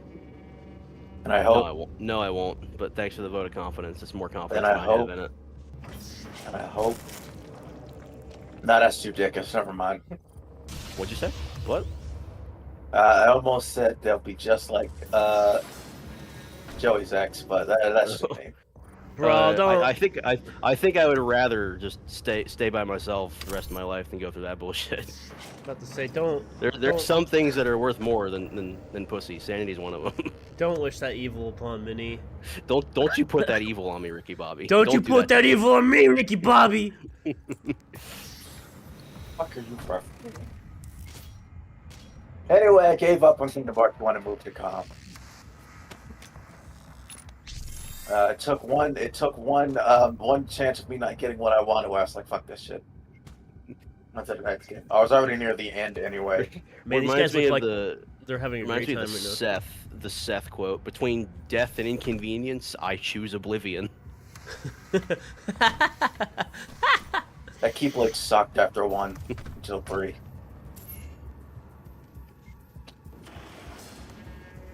Between death and I think my favorite quote is it's not genocide, it's My wife. No, the full context for that is he's playing Mountain Blade. He's like, my wife gets mad at me because I'm genociding these people. I had to correct her. Those were Swadian villages. It wasn't genocide. It was pesticide. That and his fucking gaslighting. Gaslighting isn't real. You're just crazy. Now take your meds. I still think to this day, my favorite review of his is this fucking one where he did fucking, what was it, Earth Defense Force 6? Oh yeah. Just the utter bafflement in his voice. The EDF's response to this: they try to arrest God. What the fuck? Yeah. So, my first ever exposure to Seth, he didn't start off doing video game reviews. He started off doing actually like League of Legends content, and then he shifted into just random bullshit for about a year before he went into game reviews.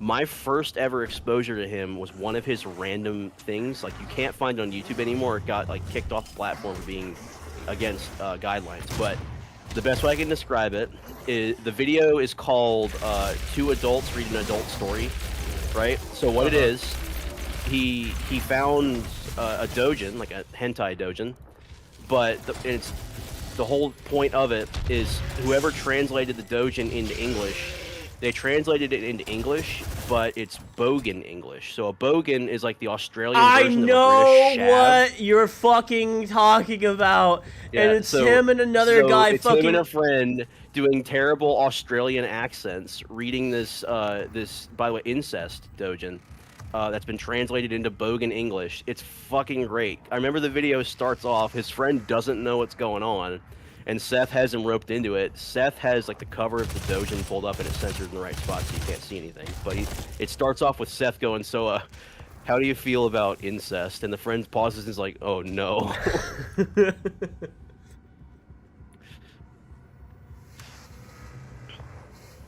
Yeah, I know what you're talking about. You can't find that video on YouTube anymore. You have to go to Seth's personal alternate website where it still hosts it to find it.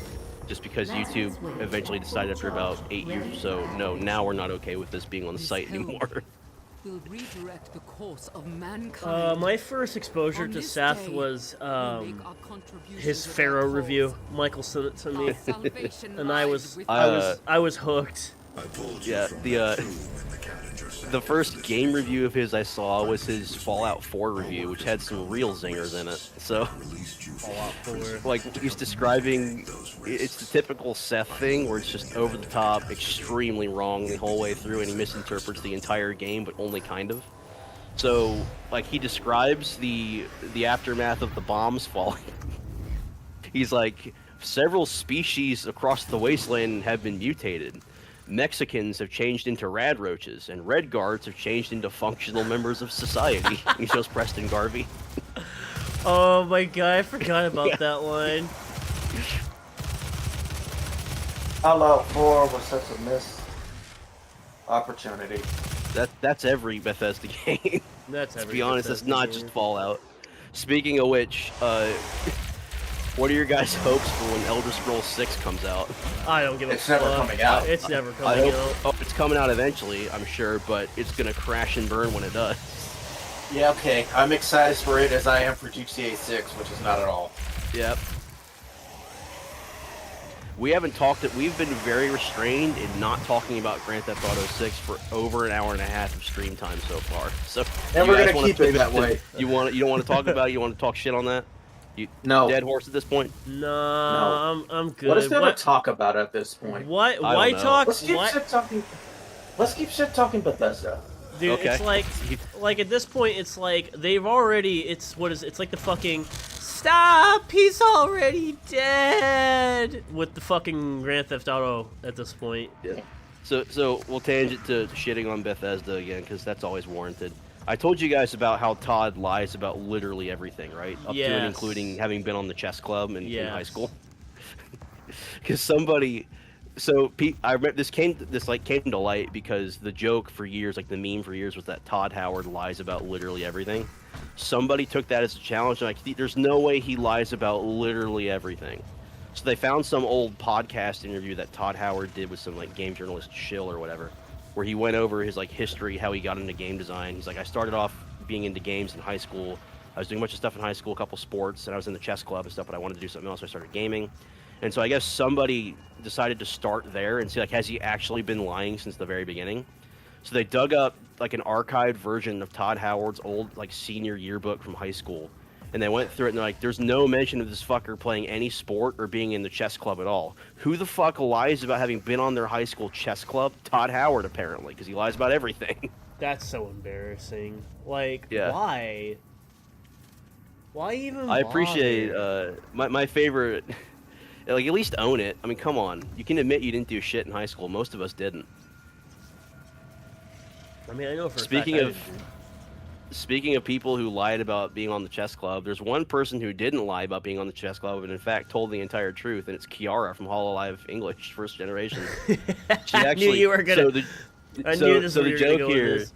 this. So she 100% told the truth. I was on my high school's chess club, but she also added I was also the undisputed worst player in the entire club, to the point where when they attended like a chess tournament, they left me behind on purpose and didn't tell me it was happening that day because they didn't want me there, which is very funny. It's like, I appreciate you being honest about that, chicken lady. I appreciate that. It makes you more endearing. Kiara. Damn chicken lady. Yep. I mean, aren't Oh, flawed Kiara. protagonists the most relatable? They are.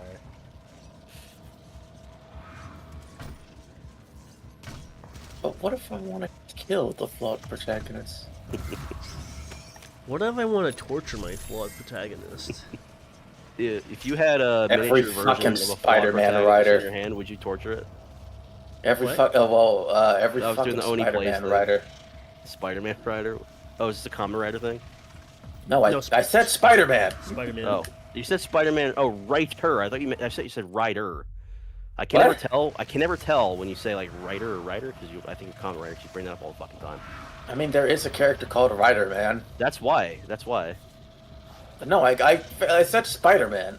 I know. I'm just tarting out right now. Give me a break. No.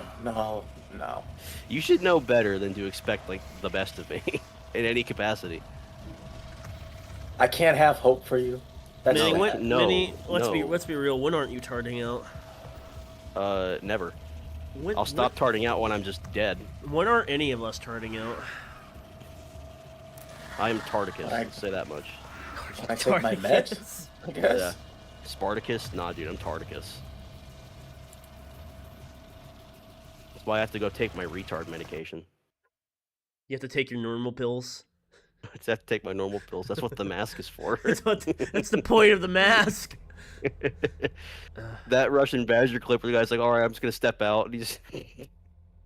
Whenever That's I great. hear that part, I just think of like that Gumball voice actor absolutely roasting Dream. Oh my That's god, what the that mask shit is was for. fucking hilarious.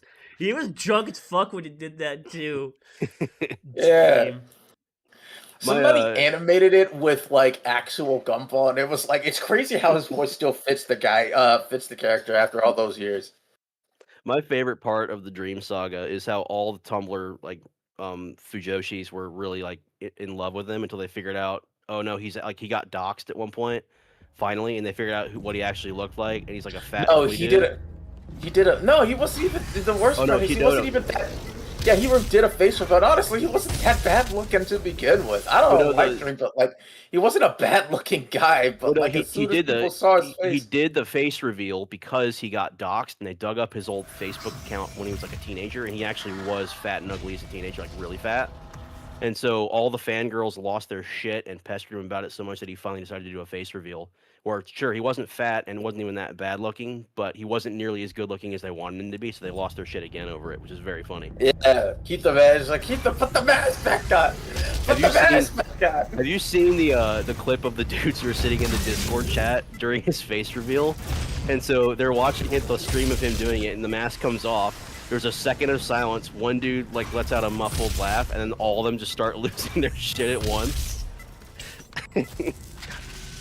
It's great. I love that clip so much. I don't think I have seen that one, but that's very funny. Oh, here. Let me find it for you. I'm Oh, gonna send this. yeah, I'll link it to All me. right. Yeah, here. This is great. Dream. So the video is literally called Discord call dying laughing at Dream face reveal. Trust me when I say that is a very like indicative title. I'll send it to both of you actually. You both love it. Here, that's yours, and then this is yours. Here you guys go. Have fun with that. I know I did.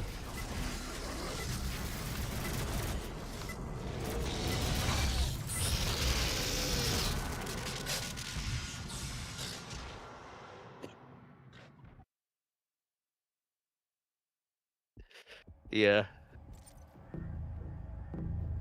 Fucking.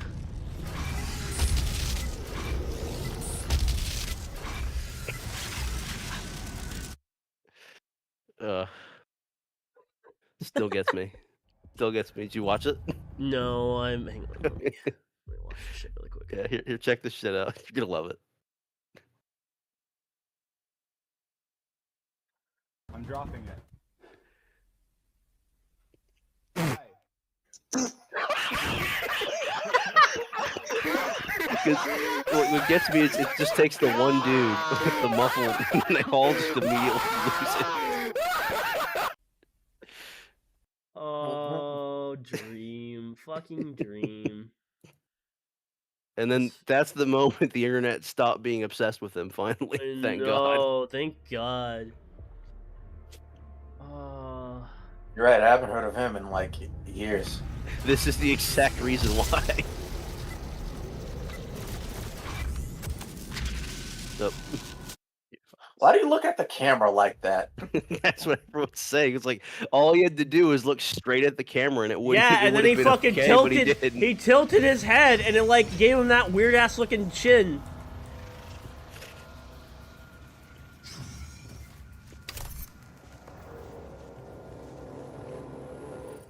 That's what the mask is for. That's what the mask is for. So no one sees your stank ass face.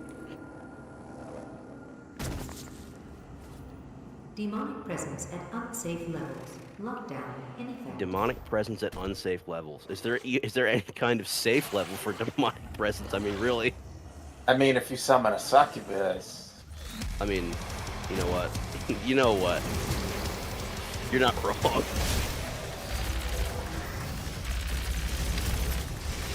I like the fact that the internet has memed succubi so much that they now treat, like, the way to actually get one flustered is to actually, like, treat her nicely. Something about that's really funny to me. Bro, I'm trying to remember the Ball Buddy one where. Oh yeah, the guy summons the succubus, and she's like, "What wretched things do you want? Like wretchedly lewd things you want to do?" And he's like, "Hand holding, fingers locked." No, I'm not talking about that one. It was the one with the paladin who Yeah, where it's like, screams at the succubus. and "Hey, she's like, I yeah. would never have sex with you." And Yeah, she's like, and he "Yeah, because okay." I know. And just And the other starts crying paladin's up. like, "Dude, that was fucked up. Is she actually that's crying? fucked up. Holy shit, I'm a She's man crying. of God, Oh, but even shit. that was ice cold." Yeah. And the other protested, "I didn't think she'd actually cry." Oh, man. Did the game just freeze? What I think happened? my game just froze. Dude, What did you do? he You kicked so doomed much too ass. hard.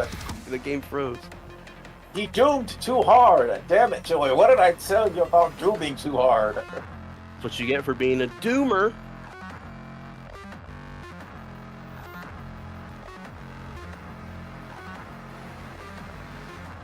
I have never seen this happen.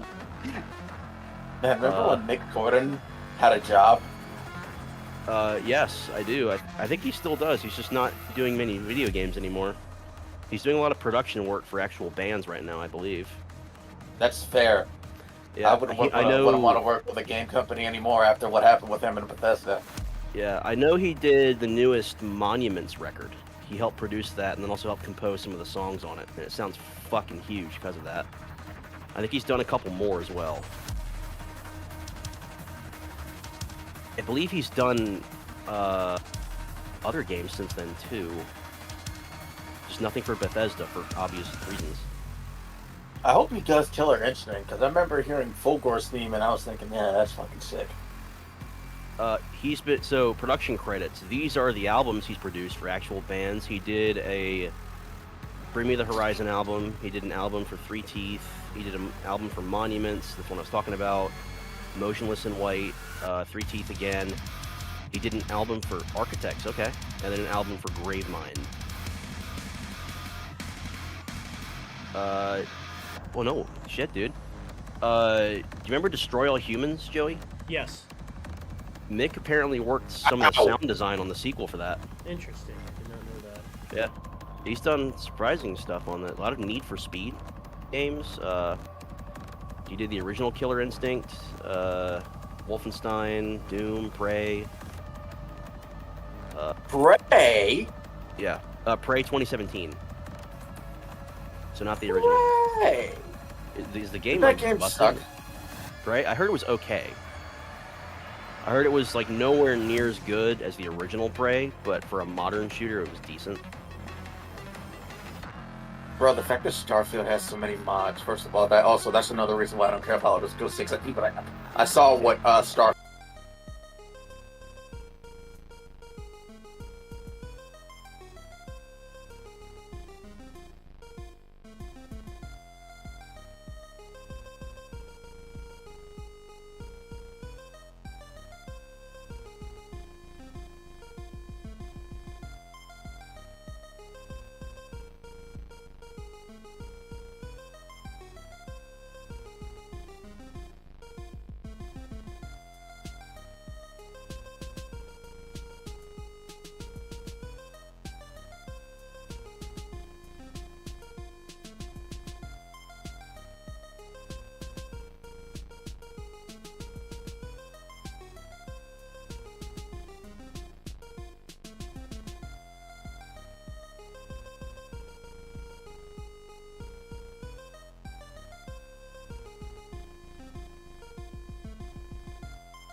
Oh, go I'll on. probably be back.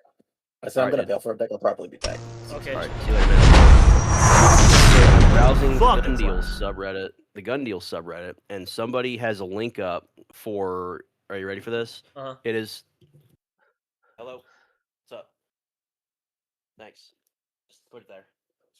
Yep. Thanks. Sorry, someone came in. I had to talk to them real quick. Somebody put a link up for a used 40 millimeter M79 grenade launcher, which is the exact same launcher that Claire Redfield used in Resident Evil 2. That's So- sick. Everyone's commenting that, but there's also the expected comment in this, which you'll know what it is when I start reading it. Here we go. Own an M79 grenade launcher for home defense because I did 4 tours in Vietnam and I don't care anymore. Watched better men than me die face down in the mud. Couple of assholes break into my house. Grab a few random rounds out of the mixed sack of flechette, smoke, and buckshot rounds hanging from my bedpost. Pretty sure I used up the last of the HE rounds a couple years back helping my buddy clear out some gophers at his ranch. Light a cigarette up and step into the hallway. I hear the dudes coming up the stairs, so I blind fire the M79 around the corner.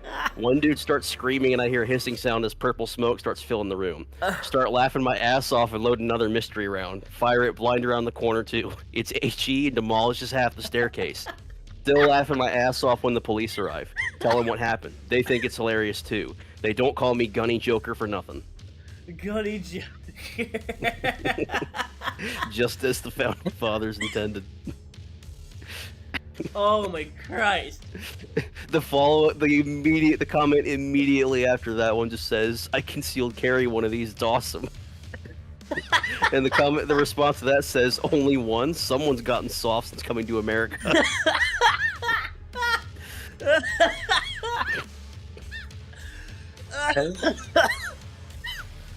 Oh. Jesus Christ. Oh, dude, I think I'm a little Yeah. sick too. So this guy says, "Is this good for home defense?" And this guy replies, "Overkill for most violent home attacks, the most obvious exception being the very aggressive McMansion." McMitch. As if it's the house attacking you that you're trying to defend yourself from, so it's literal home defense. This guy replies, "As long as your home defense strategy is if I can't have it, no one else can either, then yes, it's perfect." Oh my fucking god.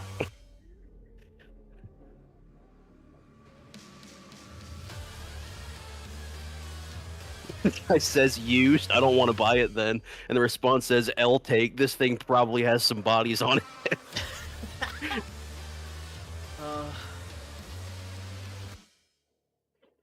Every time you Only one in stock. What if I wanted to dual wield these? every time This guy says, "I'm new to firearms. Is this good to concealed carry? Paracord sling and toss it over your shoulder. Good to go."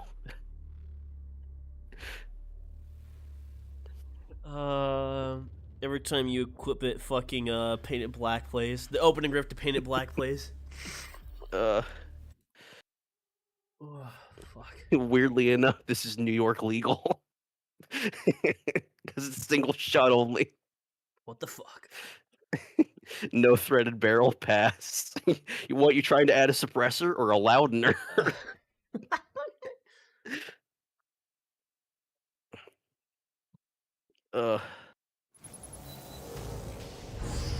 Demonic presence at unsafe.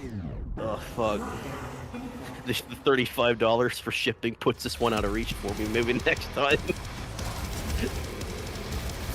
I'm sending this to my boss and asking for a raise. It's easier to get the raise after you get this, though.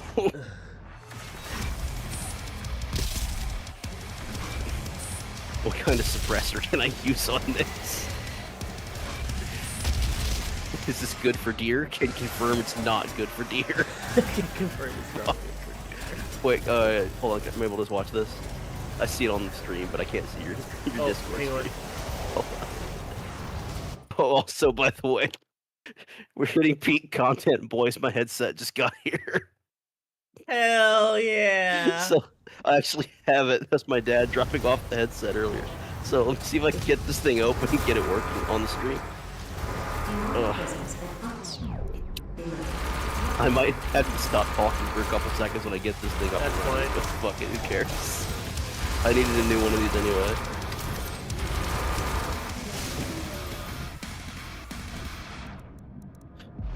The people talk mad shit on Jeff Bezos, and they're correct to do so, but fuck me, dude. Like, Amazon's just too convenient otherwise. It really is. Alrighty. What the fuck is all this? Set me in This is fucking- already too much advanced technology for my monkey brain to handle at once. It's like 3 parts. I know what this is. That's a splitter. But what is this?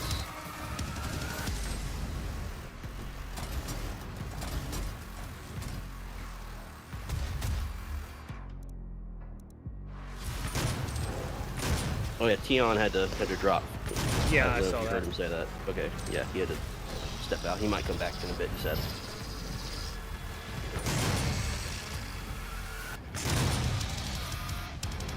Alright, can I get this thing going here? Presence of unsafe levels.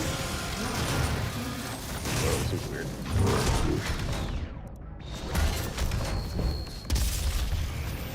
I assume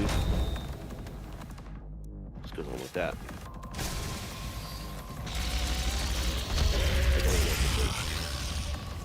Sure. Alright, I'm gonna go dark for a second. You'll be back Okay. to me in a minute. Yep.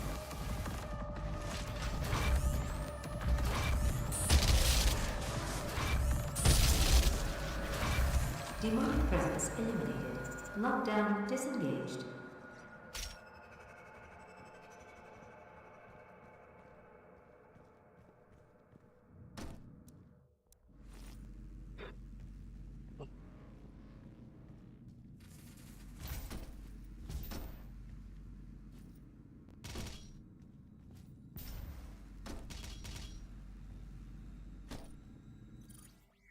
Can you hear me? Yeah, I can hear you. Perfect. Oh, geez, the sound quality on this is way better than the last one was already. Holy shit. Welcome to the future, Minnie. That's fucking crisp, my man.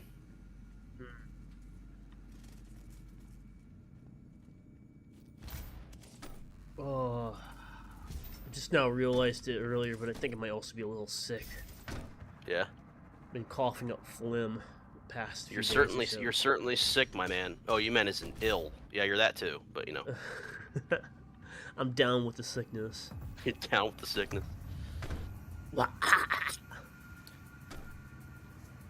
But yeah, man. Aside from my debauchery in the Philippines itself was actually really, really cool. Well, I mean, I imagine the debauchery was also quite cool when you were I doing mean, it. So It was very nice. It was a nice you little bonus. can't fool me. You can't fool me on I that. mean, it was very nice. I know what you are. You think I'm bad? My brother's even worse. Except he doesn't do what I do. In what way? He actually has like some game, so he's actually able to like, take girls on dates. Oh, and he shit. can. Gotcha. So he can actually like, you know, he's got pull. Mm-hmm. I mean, I do Must- have must be pull. I'm nice. just really fucking lazy. Yeah. I mean, there's a difference between not having pull and having pull but just not wanting to use it. Trust me, I know. Exactly. I know what it's like to have no pull, my man. So. But yeah, Philippines is really cool. There's a lot of cool stuff there. And Japan was awesome, dude. Climbing Mount Yeah. Fuji was phenomenal. I was gonna ask, when you climbed Mount Fuji, how many dead bodies did you see? None. Oh. Wow, that little then. That's rare. Although, funnily enough, just yesterday I was talking to my brother about this. Apparently, recently, this dad was on a trip with his... He had a 12-year-old, a 13-year-old, and a 7-year-old boy. And the 7-year-old boy said he was tired, and the dad just left him at the 2,000-meter mark and just kept Retard. going with him with his other 2 teenage children without him. Okay. Yeah. And, like, eventually, the staff at the watch station they were at, like, noticed, like, this kid just lingering around. and called the police. And the police like went and found this guy. I think he was like 3,000 meters up, and they fucking forced his ass to turn back around and go get his kid. And of course, he's like, I made a severe lack of judgment. You know, I'm really sorry. And it's just like, what was your plan, man? He said, he did the Japanese thing, said, I have brought great dishonor to ancestors. I must commit seppuku live on TV.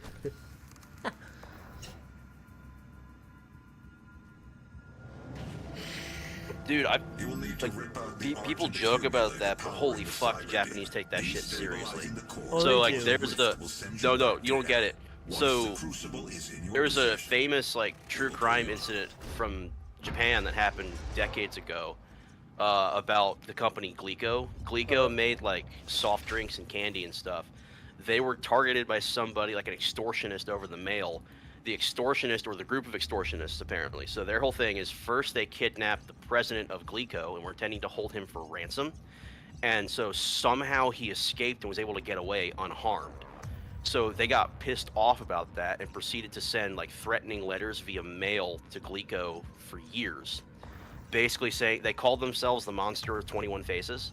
Uh-huh. And so they started threatening Glico, saying, you owe us this amount of money. It was like hundreds of millions of dollars worth of yen, basically. Or, sorry, hundreds of millions of yen worth. Equivalent up to about $20 million USD, I think, something like that. They said, if we don't get that money in this amount of time, we will poison such and such products that Glico makes. And they actually did it. Like, they put poison candy and poison soda on the shelves. So some people got sick. I don't think anyone died. People got really sick. And then, of course, there's a big, panic over it, you know, what's poison, what's not. Glico had to recall like everything they sold because they couldn't know, and the guy sending the letters also lied about it and said they poisoned a bunch of stuff they didn't actually poison, just to cause more panic. So the point of this is the Japanese police force spent like years trying to figure out who these people were and couldn't find it, and finally the head investigator on the case was so frustrated and so ashamed that he decided to take accountability for it by publicly setting himself on fire and burning himself to death with gasoline. And so, here's the best part: the extortionists sent in a letter afterwards, basically saying like they were kind of laughing about it, but also like, we totally did not intend for this dude to like actually set himself on fire. That's kind of fucked up. So we're gonna retire at this point. Go about your lives. You'll never catch us, basically. And true to their word, there was no more incident from them at all. So like, Japan gets hardcore about that honor bullshit, my dude. People don't understand it. I've dishonored my ancestors by not catching these extortionists, therefore I must immolate myself.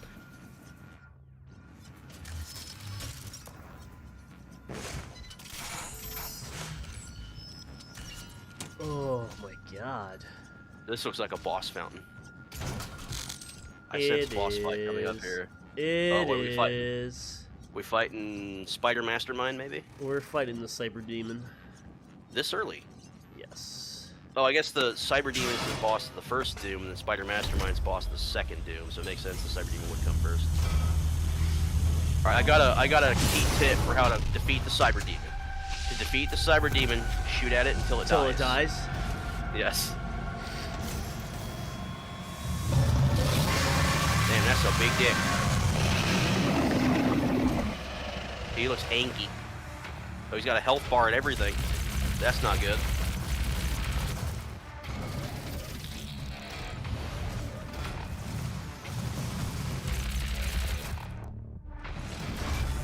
Fuck him up.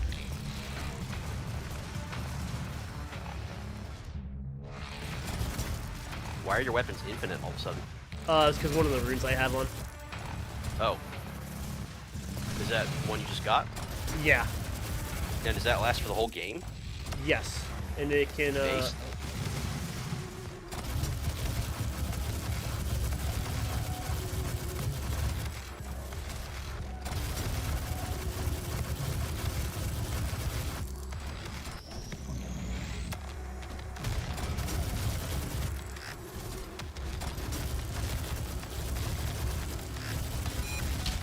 I imagine the fight's usually not supposed to be this easy. no, it's not. But it only lasts if I have it topped off with a certain amount of armor. Oh, which okay. I can get upgrade. I see. So you have to have like 50 armor in order for it to kick in, else it Yeah. won't work.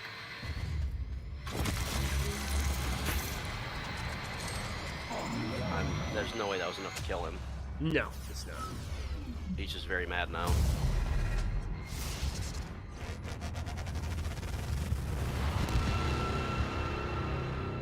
Oh.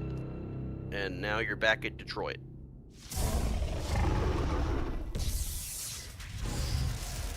And I see the local Detroit addict has just been injected with more fentanyl. The Narcan is officially worn off. He's back for more. Now we're going to... Now we're gonna hit him with that turbo Narcan. Just like that. Hell yeah. I fucked that up. Oh, well. There we go. Oh, what the fuck? That's a What? speedrunning strat. What? Okay, sure.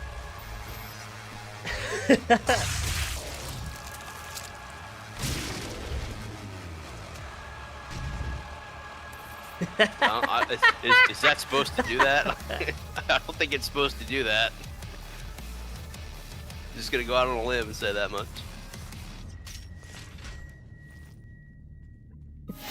Your fucking reaction. My actual face when.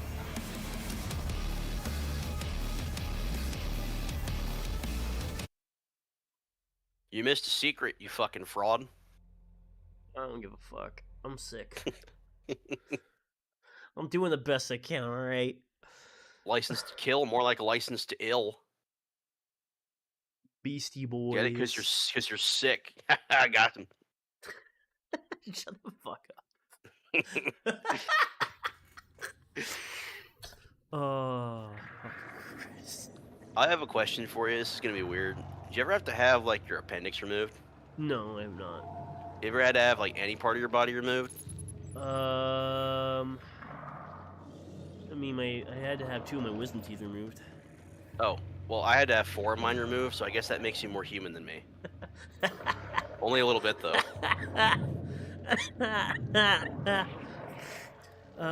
No, I've never had to have my appendix removed or anything like that. No crazy surgeries.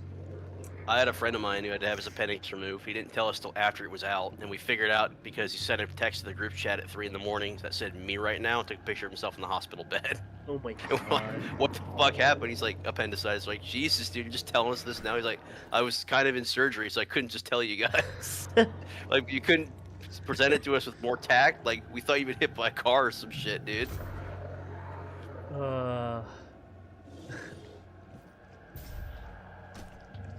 Oh man. I'm so fucking tired. I'm gonna tell him that when I talk to him next. Be like, you got your appendix out, but I didn't. That makes me more human than you. His regale was uncounted. The scribes carved his name deep in the tablets of hell across eons, and each battle etched terror in the hearts of the demons. That man has made carne asada for me before when he came to visit, and apparently a secret ingredient for the marinade is a can of Coors Banquet. Interesting. Yeah, I mean, I can't fault this result because like it's pretty good. Carne asada sounds good, dude. Yeah, Swift and unrelenting. Bro, I don't appreciate that it's cheap to make because it uses either flank or skirt steak. I don't know why I just remembered this, but it's because Weezer just put out a new EP. I remember when I sent you that news article where Scott Schreiner's wife got fucking shot at and arrested. Yeah. wasn't his immediate response to like file divorce papers? I'm not sure, but it wouldn't surprise me. I think he filed like a week after it. I don't blame him for it. I wouldn't want to be married to that crazy bitch either.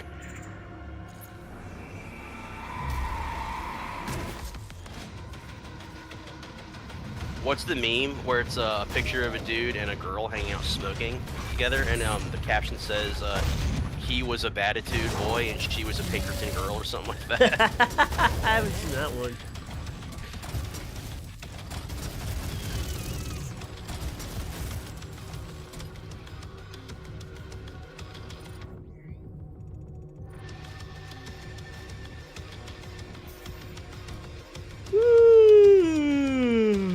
chat. I'm sorry for being so eepy.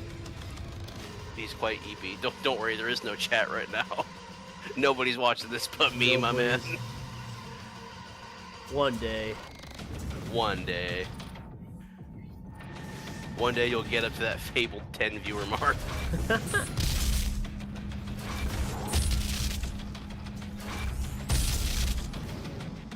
Wrecked.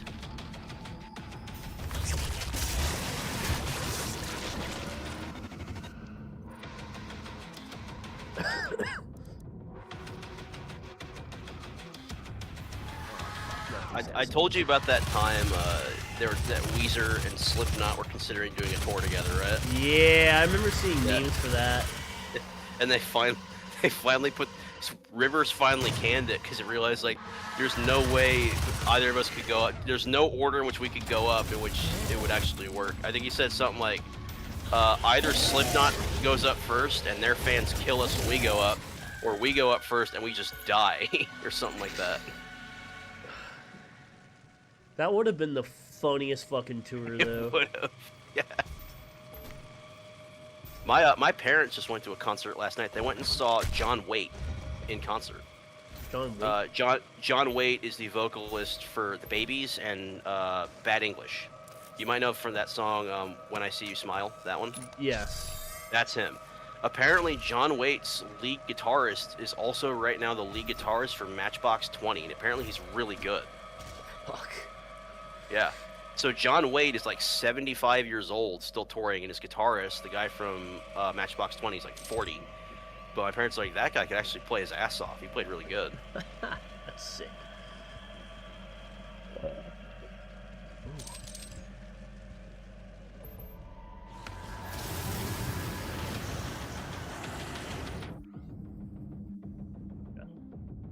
A lost soul with another lost soul. Kill a lost soul. Oh, I see it. So the challenge here is literally beat a motherfucker with another motherfucker. I see how it goes. I think I just did it.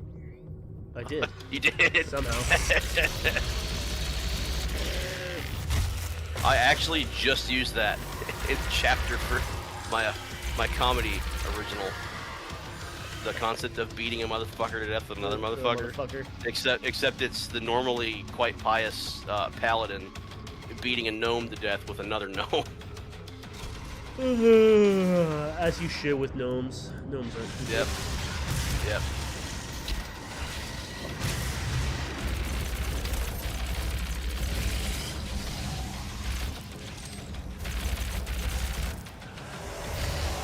Fucking gnome fuckery. No fuckery.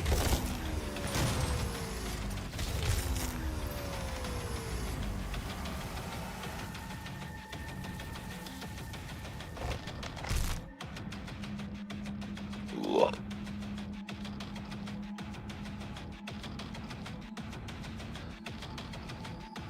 I love what they've done with the place. The decor here is quite nice. Yeah, it's beautiful.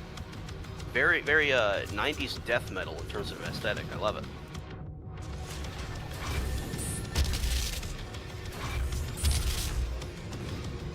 Would fit right at home on like a Cannibal Corpse album cover.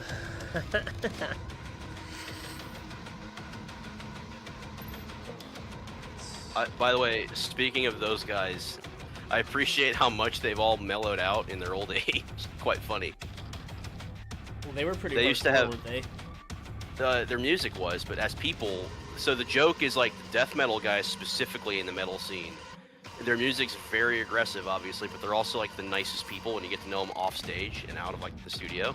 So like the front man for Cannibal Corpse, his stage name is Corpse Grinder, and his favorite pastime, he plays those like crane games where you get stuffed animals and shit out of them. His favorite thing to do on the road, whenever he sees one of those, he'll play it for like a long amount of time and get all the toys and donate the toys to charity whenever they stop by a Goodwill or something. And like he's known for doing that. But all the men, like all the guys who were in the band besides him, their songs were hardcore in terms of just sound and lyrics in the 90s, but now that they're all like older and fathers and have daughters, they've like really mellowed out in the songs they're willing to play. It's like a lot of their older material, the lyrics are specifically like, extreme violence against women because it's like scary and shit. They don't. He's one of the guys like, we don't play those songs anymore. We all have daughters. It's very uncomfortable for us now. Understandable. Yeah.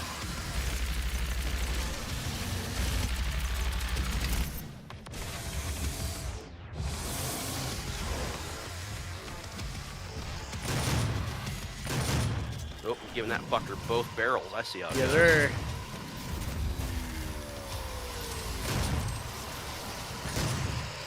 And then what's the clip when they're in studio tracking their album and the bass player, Alex Webster, is one of the best bass players in the world, by the way, metal or otherwise.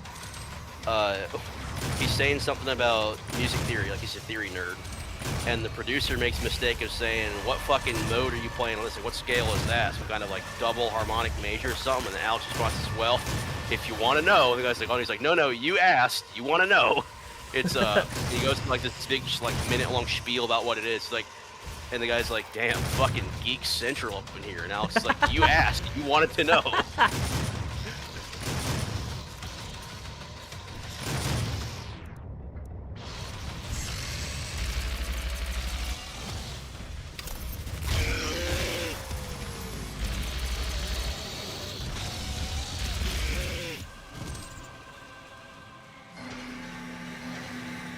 Nerd City.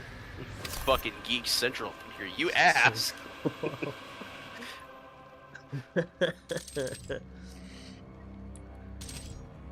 And then the clip of the guitarist at the time, Pat, laying down a lead, messing with the whammy bar and stuff, and the producer's like, wait a minute, that sounds like that one dude. He's trying to figure out the name. He's like, who's the dude who did all that elephant shit with the guitar and the whammy bar? Like, elephant shit. One of the guys is like, Adrian Belew. He's like, yes, Adrian Belew. Belew, he played for Yes, I believe. Uh-huh. He did lots of whammy bar stuff. I think he's the one also who did the guitar part. You know the Nine Inch Nails song Closer? Yes. I think he did the guitar part on that song. So that's what his sound is like.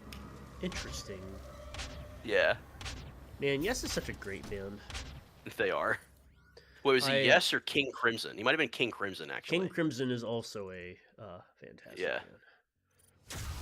He might have been in both, actually. I don't know. They had a lot of crossover between those two in the 80s, I want to say. Yeah, actually, The guy, King Crimson, the frontman for King Crimson, Robert Fripp, the guitar player, is like, do you know what he looks like? no. So Robert Fripp, first of all, he's very British. Second of all, he's like short and he wears like very thick glasses. So, and he also does not play guitar standing up ever. So when he's on stage, he brings out a stool to sit on while he plays guitar. He was like this little like short nerdlinger looking fucker, but he can play guitar Okay. like crazy. That's fucking hysterical. Yeah. King Crimson. Yeah. King Crimson, how does it fucking work? Is that a JoJo thing? Yeah, it's a JoJo thing. I figured it was. There is this this meme where the big bad of JoJo's Part 5, his stand is King Yeah. Crimson, and Yeah. the way his stand works is really confusing. It makes sense when somebody actually explains it, but like to the uninitiated, it sounds like it makes zero fucking sense. But it spawned a meme of, how does it fucking work? And like usually you would see that was like somebody freaking out and then like fucking spamming like pictures of like the actual stand itself. It's really fucking funny. Speaking of JoJo stuff, you familiar with the Let's Play channel, Two Best Friends Play? Yes, I am. Okay, so you like, were you a fan of theirs in the past or anything? How much do you know about them? I know like bits and pieces. Like I didn't watch your stuff like religiously. Okay, this ties into just so back when they were still together. They've been broken up almost a decade now. Right. Back when they were still making content together, they were all massive JoJo fans. Uh-huh. And one of the guys on the show, like one of the hosts, Pat, he had a habit of saying something with like complete belief, like 100% genuine belief in it, and then a second or two later being instantly and immediately proven wrong, like undeniably so. And it happened with such frequency and such irregularity that the fans created a custom stand for him called Crazy Talk.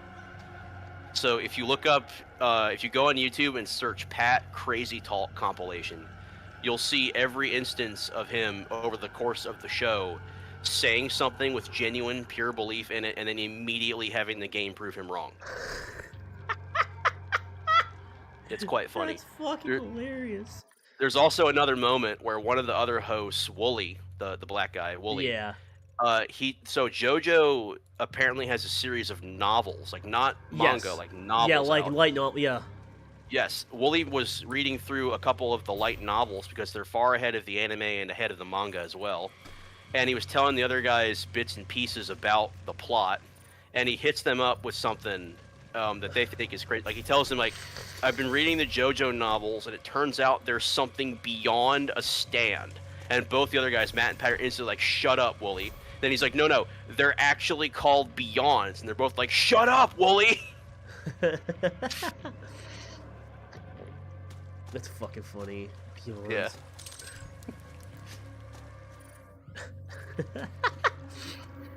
Yeah, the only one I really follow is Matt McMuscles. I follow his stuff on YouTube. Yeah. So I used to really like watching their stuff when they were still together. I watched a lot of their content when I was in high school and some when I was in college.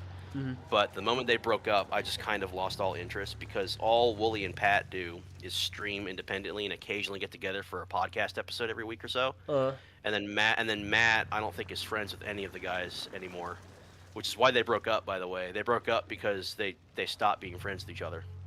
That's unfortunate. Well, it is, but also I appreciate them being honest about it instead of keeping the channel going just for money. That's true. You could kind of tell for about the last year or so that they were together. They were phoning it in with hindsight. You could tell. Like, so the people who stopped being friends with the two main hosts, Matt and Pat, because Wooly was in so at that point there were three of them. Wooly was in almost everything, but he was always Matt Wooly or Pat Wooly. He was never Matt and Pat anymore, Right. like it was in the past. So you could tell something was going on. We just didn't know until they put out the final episode saying, "Yeah, we're ending the channel. These guys aren't friends anymore. Don't bother them about it." Damn. That's sad. Yep. That is unfortunate. Well, to be fair, Pat is an asshole, and then Matt's kind of an idiot. And they were never really friends when the show started either. So my understanding is Matt started the channel intending to be on it with Wooly, who was a friend of his from the time when they both worked as QA testers in the game industry. But he recorded some episodes with Wooly, and they were okay, but they didn't have the kind of chemistry he wanted. So Wooly suggested, how about my buddy Pat, try him out, see if you guys gel better just personality-wise. So they did, and they found, we're not really friends, but we have a better, like, back and forth than actual Matt and Wooly do, so fuck it, we'll try it. So they did that, and then over the course of doing that, they did become friends for a bit, like a few years, and then they realized, actually, no, I kind of hate this fucker, and they broke up. Jeez. I guess that's showbiz. It is. That's what happens when you go into business with, I guess, friends or people who become friends, generally speaking, which is why they tell you as a bit of advice for a professional who's like in finance or business or anything, do not go into business with a friend because it never ends well. Yep. Money always becomes an issue, which is why I'm technically in business with Igbar, but I'm not trying to be that way. You know what I mean? Right. I'm been very firm about it's a 50-50 thing. We don't care who does more work or whatever because this only works if we both do whatever we can. You know what I mean? Right. So he's been like, there have been times where he's like, you're doing the vast majority of the actual writing. All I do is like bounce ideas off and do some edits. And I'm like, dude, I want you on board anyway because you're the reason why I'm able to do so much of the actual writing so quickly. You make it easier for me. That's what I care about. Like, let me do my thing mechanically, and then we'll work together everywhere else we can. I'm happy to go 50-50 on you because of that. And so he's like, are you sure about that? I'm like, yes, because, like, I can get more shit done with you than I could ever by myself. Right. It's worth going 50-50 to me there because I still end up ahead at the end of the day.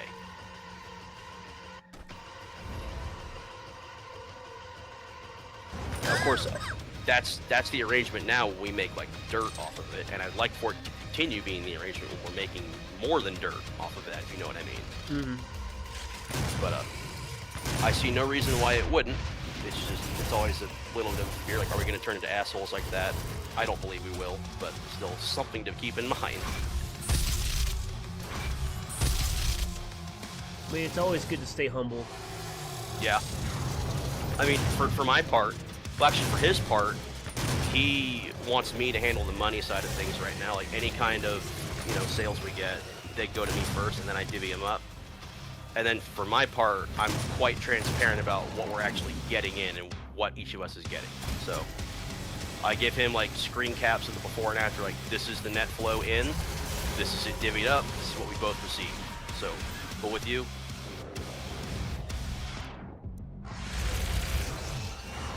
Well, that's fair in hell. Yep.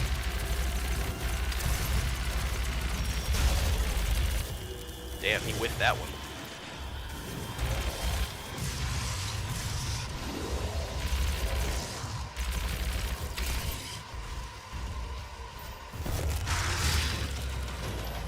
Wrecked.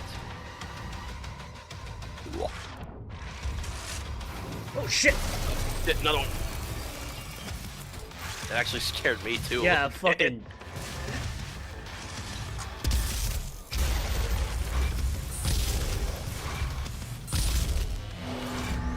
Oh, that guy just died really hard.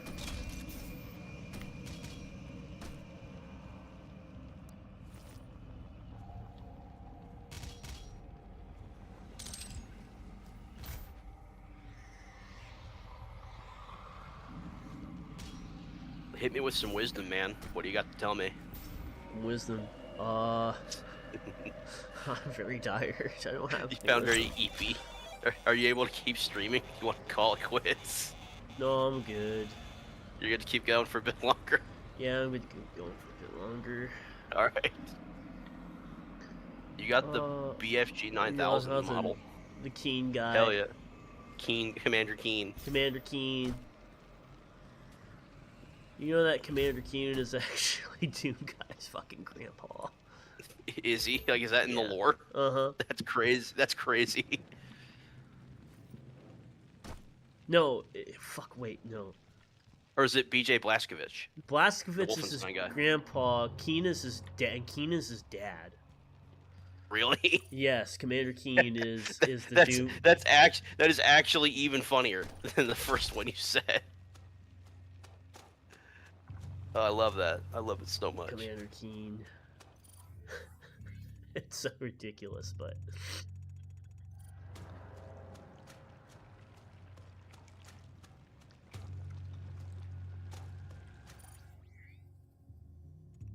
Oh, I don't know if I ever told you this story. I don't think I mentioned this on the stream. Are you familiar with the series of movies and/or books called The Maze Runner? yes. You've seen those? Maybe not like watch them yourself, but like you know of them. I mean. I know of them. Okay, so you might call bullshit on this, but I was one of the early like alpha readers or beta readers for the first two books in that series before they got Okay. released to the public. So how I got that arranged is my mom was a real estate agent in California, and I guess one of the clients she had was a publishing agent. Okay. And the agent was talking about one of her clients, and it's the guy who wrote the Maze Runner trilogy. She says, yeah, we picked up this new trilogy of books from this guy who we think is going to be really big, but we're looking for like people to test read the books for us. Like we have advanced reader copies available in Okay. hardcover. I'm looking for somebody, like our target audience is basically young adult men, like teenage men or teenage boys, basically between the age of like I think it was 12 or 13 to like 18 or something. Okay. And my mom's like, oh, my son's right in that age. He's 17 years old. And the agent's like, oh, great. Can you give him these books and have him read these and tell us what we think? Like, what he thinks.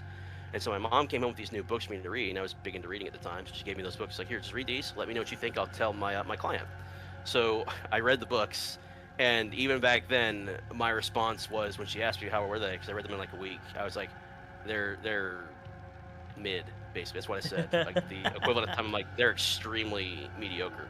Because the way they were pitched to me was some new books for you to read. Tell me what you think. Be honest. Not knowing that, no, these are advanced reader copies for, like, somebody who's trying to make a career out of this. So, like, I answered that prompt with, I read these books. They were quite mid. I probably would not read them again, something like that. And so my mom was like, okay, appreciate that.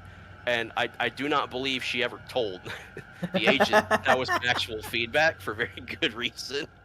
Not that it mattered, because that motherfucker published those books and they got sold and they did massive money. So not that it mattered, but still.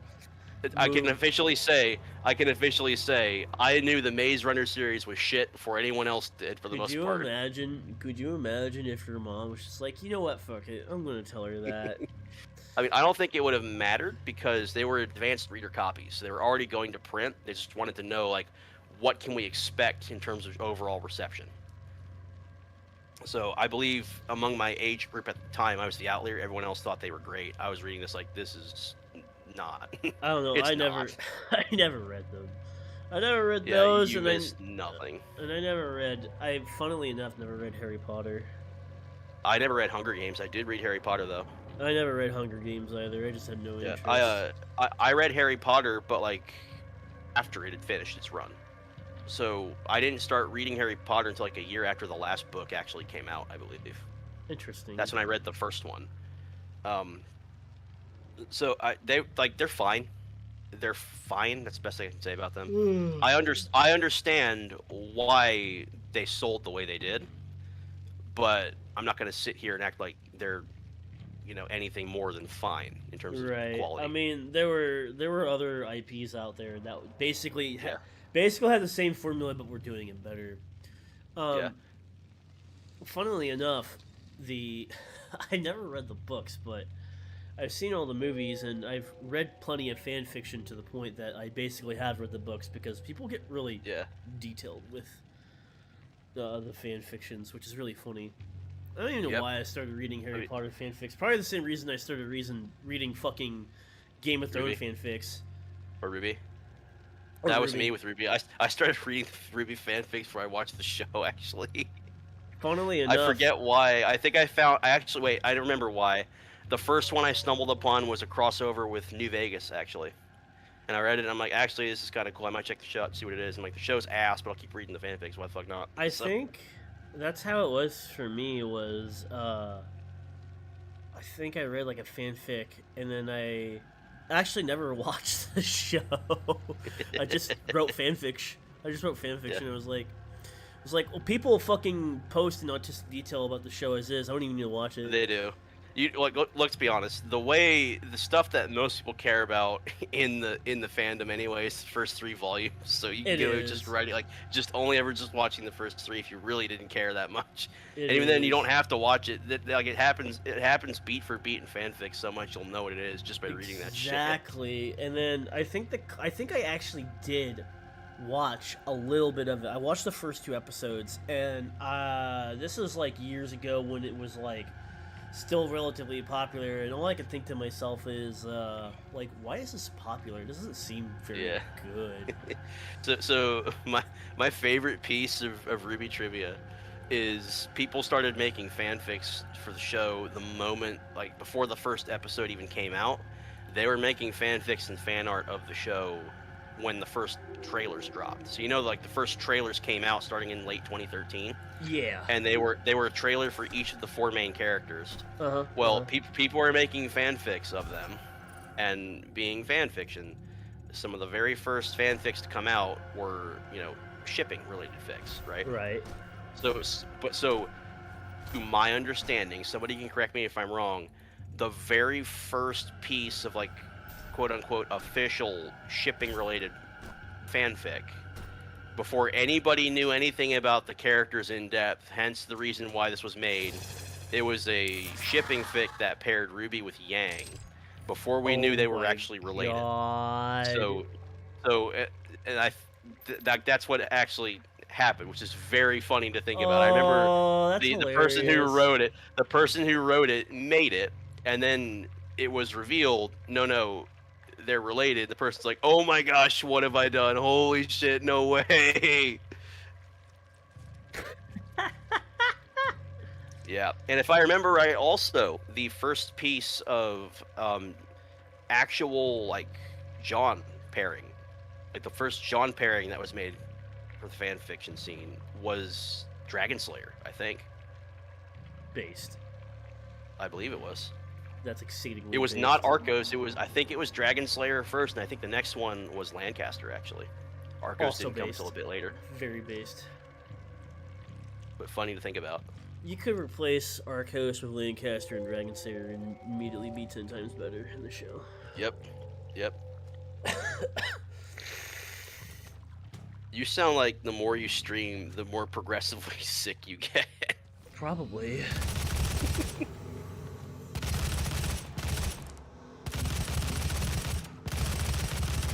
Tion's back. How's it going, my man? Keelan is back.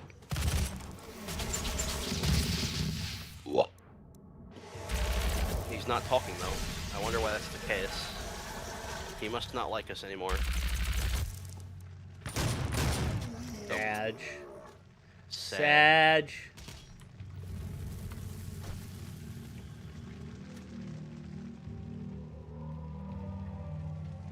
Oh.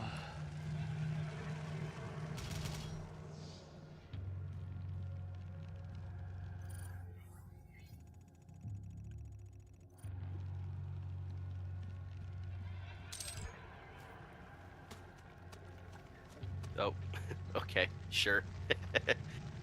Must have had some kind of problem with his setup. Ow. You okay? Yeah. Heartburn? What's going on? I definitely think I'm sick because my fucking chest feels like it was just raked against the fucking washboard. So is that heartburn? I don't know if that's heartburn or just genuine sickness. Oh, do you need to get up and go to the doctor or something, my man? No, I'm good. Okay. Just don't want you to like put yourself in trouble. Don't worry, man. I don't need to go to the ER. All right. I'll trust you to know. I your ain't no body. bitch, Minnie. Ain't no bitch. Well, you probably don't want to go to the ER. I don't think you have insurance. You have the VA, and they'll definitely let you die for your country if you let them. No, so. they'll actually pay for it.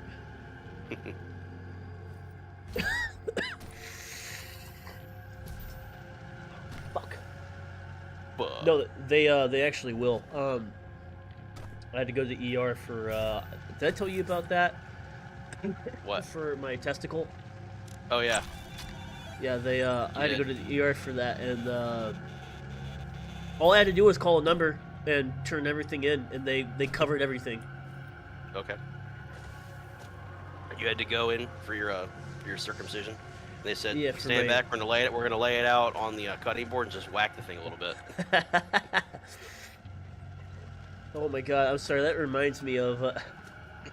You're obviously familiar with Blink-182, correct? Yes. So they do a cover for. They do a cover of the song "Dancing with Myself." And Oh yeah. Blink-182 being Blink-182, you know, they have a very eclectic sense of humor. Yeah. And at the end of that song, you hear Mark Hoppus like talking to somebody. Goes, "Hey, how's it going?" He's like, "Oh wow, that looks great. I've never seen anything like that before. Never seen a circumcision like that before. Hey, you want to dance?" Well, I mean, that's not as out of pocket as you might think, given what the original song's actually about. I mean, isn't it about masturbation?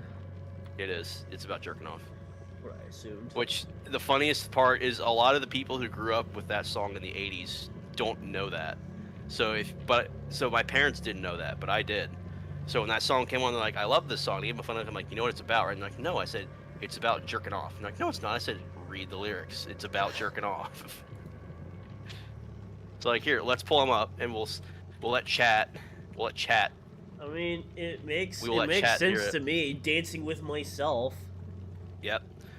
With the record selection and the mirror's reflection, I'm dancing with myself when there's no one else in sight in the crowded, lonely night. I wait so long for my love vibration, and I'm dancing with myself. Yep. Yeah, it makes. If I looked all over the world and there's every type of girl, but your empty eyes seem to pass me by, leaves me dancing with myself. It only makes sense that they Dude, would do a cover of that this- song. This is way more on the nose than I thought it was. And this came out in 1981, really? Oh my That's gosh. crazy.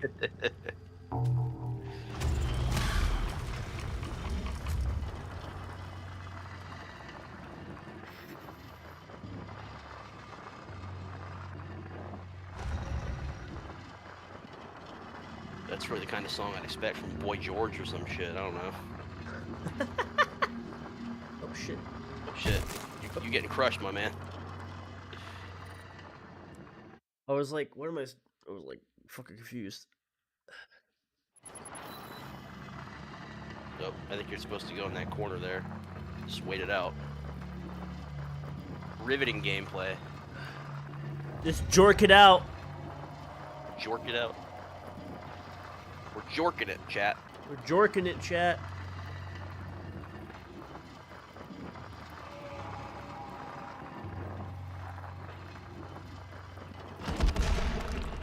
I have some bad news, by the way.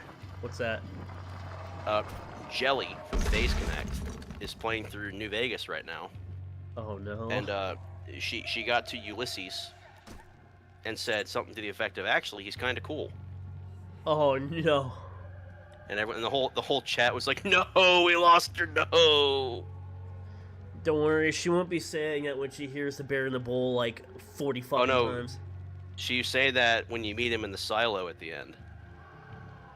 So she'd already heard that a million times, I believe, and still said that about him. Woman. And everyone else is like, woman, please. You got canceled once before, but you didn't deserve it this time. This time you deserve a cancellation for saying that. For somebody who got canceled, she sure did fucking make a good comeback. Yeah, everyone's like sucking up. Please graduate her over this. Fishman, get this bitch out of here. Fishman. This is Fishman. unacceptable. I'm trying to find that one clip from years ago of Lumi just shooting the shit with her chat, and one of the chat members says something really out of pocket, and another chat member replies to that guy saying, "Mods, take him to the sandpaper room and have his balls sandpapered." But I can't find the clip. And then Lumi cuts in, she's like, "Is that something guys are actually worried about, having their balls sandpapered?"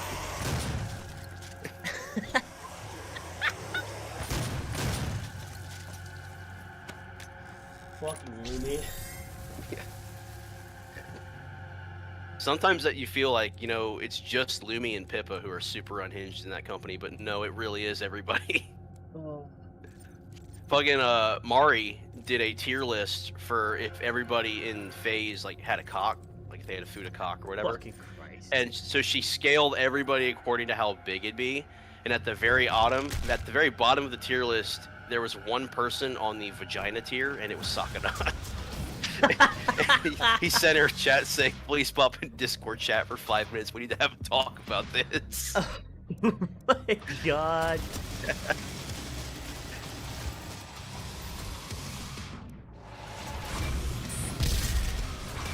What else? Now I'm thinking of all the funny shit they've done in relation to him over the years. Like that moment, so there are a couple of people in Phase Connect who are known to be awful drivers in real life. Oh. Fuck. Doesn't Yeah, surprise me. Irie is one of them, and then Xenon, one of the new girls, is also one of them. So Irie was known to be one of the worst drivers in the world before this. Xenon is actually worse than she is. As in Irie drives like crazy, but Xenon apparently drives into oncoming traffic quite regularly. Oh my god. But anyway, this is to establish that Sheena is not considered a bad driver in the company. However, there was a moment where Sakana gave her the keys to his Mercedes and said, "I need you to move my car." And she proceeded to back the car into someone's boat and scratch it up pretty bad. And so, yeah. And Sakana looked there, he's like, out of all the people in this company, you're the last one I expected this from. Oh, Sakana. Yeah. That man really is basically just a fucking fish dad to a bunch of unhinged daughters. It's the sad girl company. The sad girl. Wasn't it Jelly who was like, "I didn't know it was the sad girl company"? Yeah, it was. I have a degree. I didn't know it was a sad girl company. Fucking jelly. Bacana. Based Fishman. Based Fishman. Fishman. Is he still on the grind to sell coffee? Yes, he is. I appreciate that all the different talents have tried the coffee on stream, and every single one has said something to the effect of it's not very good, but buy it anyway.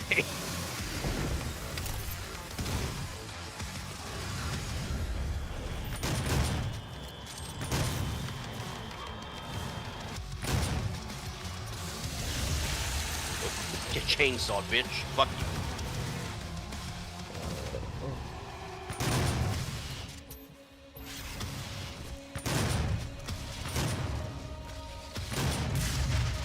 Who's throwing shit? Fucking No, he's just mollywallop your ass.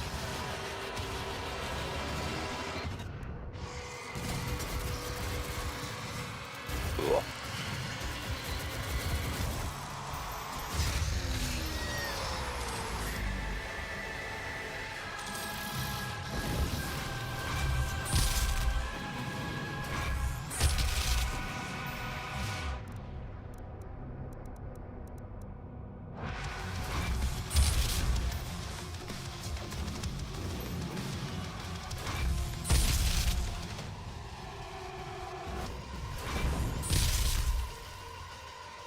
Holy shit. That guy died really hard.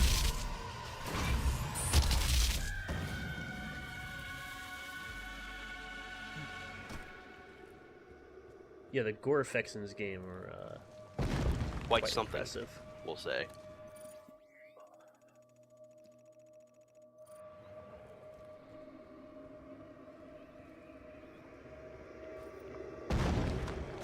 Oh. That was a loud noise. Oh, Loud he's noises. back. He's back. He's back. He's back, chat. I'm back. Guess who's Guess back? who's back? Back again. And black. And black. Back in black? Like AC/DC? What the fuck? No, I said back and black. Oh, okay. I didn't know you were black. I thought you were Asian. Blasian. Nah. Nah, you're thinking of Dylan, who's Korean and 6 foot. I was thinking of myself actually. I thought we were Asian bros. Meanwhile, I'm black and 5'7". I don't fit the stereotypes. I hate watermelon. You hate watermelon?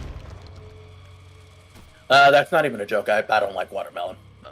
I expressed surprise because I thought everybody liked watermelon. No, Okay. because they don't have a I- taste unless they're like a flavor in like a juice or something. Where did that stupid stereotype come from? Like, yes, of course, black people like, fried chicken and watermelon. Doesn't everybody? Like, what's the problem? You can blame the South for that. It's just, well, even back then, everybody ate it. It wasn't just like one race. Everybody ate it. I mean, racism doesn't make sense, dude. That's true, but still, like... I mean, if you're trying to make fun of somebody for something, it shouldn't be something that also applies to most of the people in your group as well. I don't know, I'm putting too much thought into it. I'm trying to be, like, a competitive racist, I guess. It's not working. Racist. It's like when people make fun of other people for having glasses. Sorry, man. Just need to see. Yeah. Did you see that that one Twitter exchange where some girl posted something where it's like, I just don't trust a man who wears glasses, and a guy replied saying, why? And she replied, it's a feminine trait. And a guy replied back saying, fellas, is it gay to see? Oh yeah, I remember that. Yeah. Let me ask you this: was she white and liberal? No, she was Oh. black and liberal actually. It was black men responding to a black woman. Okay. I mean, yeah, I already knew that, Bob, when you said that. Yeah. By the way, I actually was do about to also say. wear glasses IRL as well. So. I also wear glasses I was IRL about as to well, say, as you both know. Oh, so then we all know the answer to is it gay to see? And that answer, of course, is yes, it is. I was about to say, you remember that thing I showed you about Fire Emblem, Joey? Yes. Which one? What about Tiana from Engage and how somebody was trying to do love saying it was kind of racist to give her a spear when she's black and she's supposed to be a spear chucker, like making her a spear chucker, right? Okay, yeah, I remember what you're talking. But let me see if I can find the tweet to send it to Minnie, Yeah, because I was please just thinking do. to myself, what did you think you were cooking? Did you think you sounded woke saying that? Please, Because honestly, please. you just came off as more racist. Please do. I'm sorry, anytime Spirit Chucker gets brought up, I'm instantly reminded of the episode of the Boondocks where, with the fucking teacher who says the N-word. We try to avoid saying the S-word here. What's the S-word? Spirit Chucker. Not that we would imply any of the black students are Spirit Chuckers. So speaking of this, I think I said this to you one time, Joey. Remember when Resident Evil 5 first got announced? People complained that it was racist because it takes place in Africa. Yeah, And so absolutely. the funniest part of that is, first off, that's a stupid complaint. Like, it takes place in Africa, so yeah, like. But the funniest part is actually they had a point, because later in the game, who do you fight as an enemy? You fight actual literal spear chuckers. It's like, no, wait, they actually weren't wrong. They just didn't know it.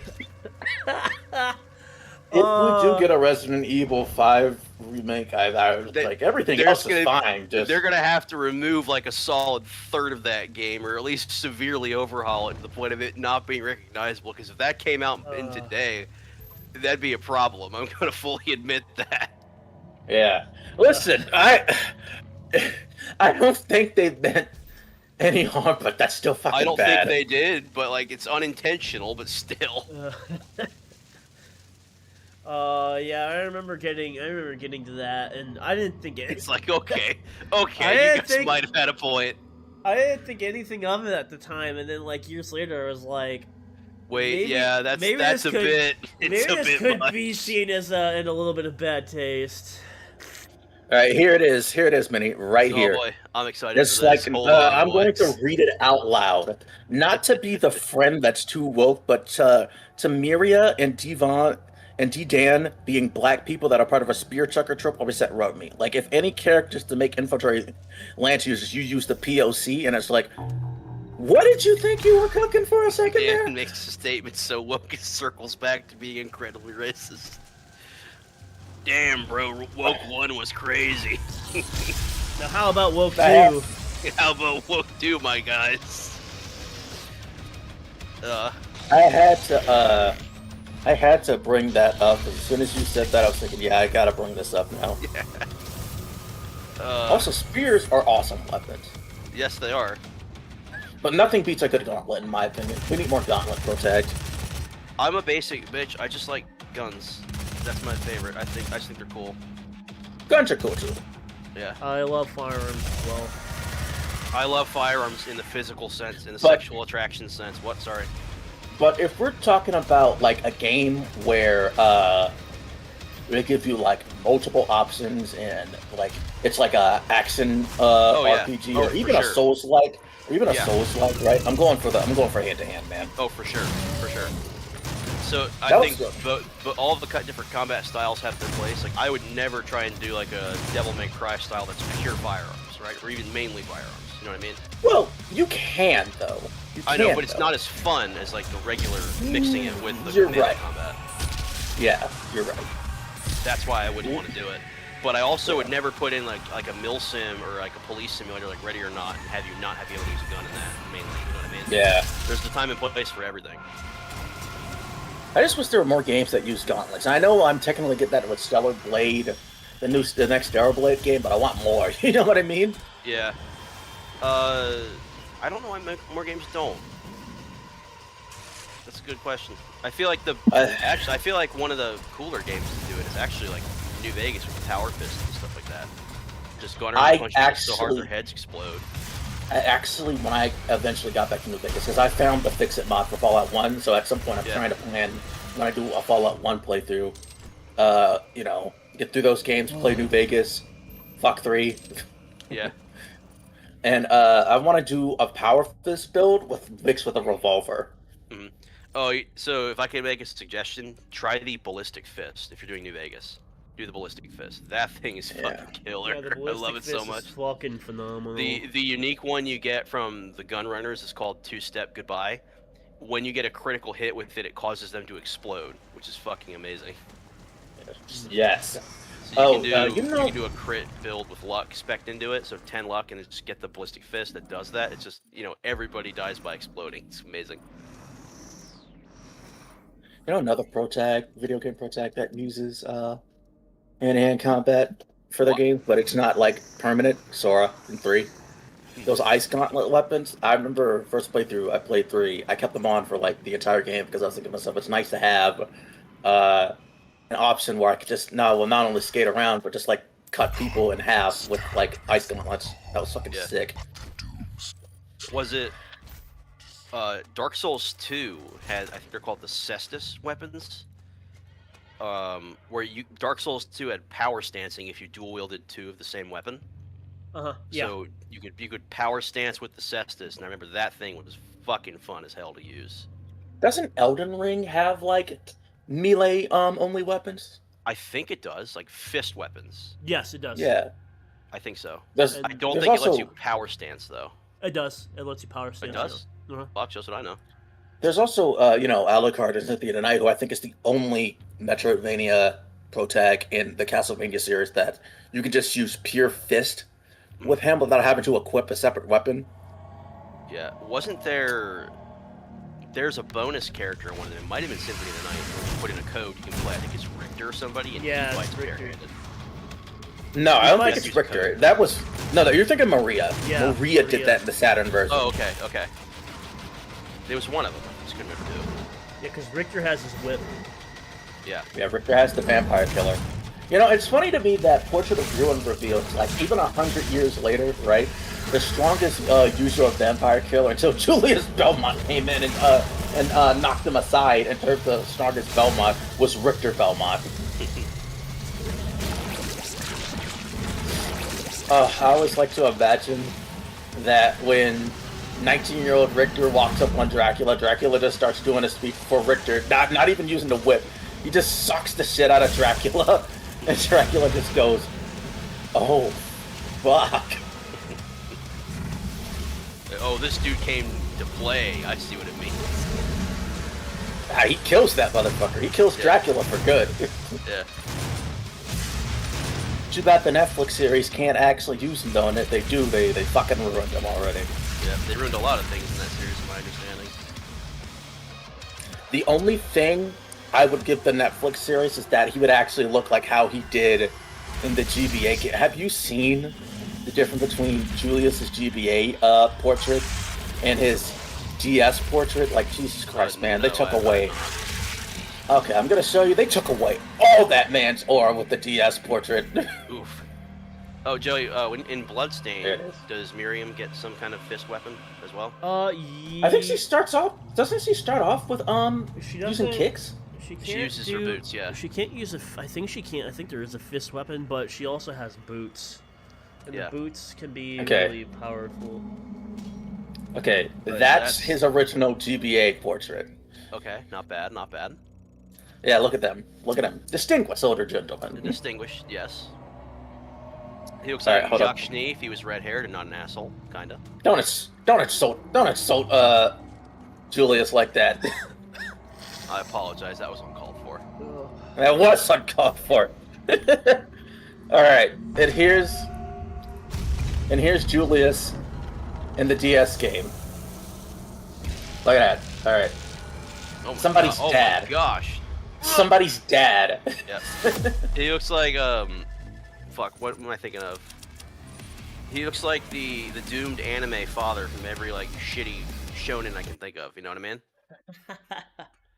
What dad's in Shonen? Exactly.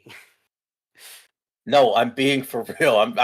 I'm struggling to think of other Yeah. dads from Shonen. I know the big three because like we've seen Ichigo, Minato. Wait, no, what does Ichigo say? Ishan, and Oh, you know I already what? forgot what Luffy's dad he name looks, was.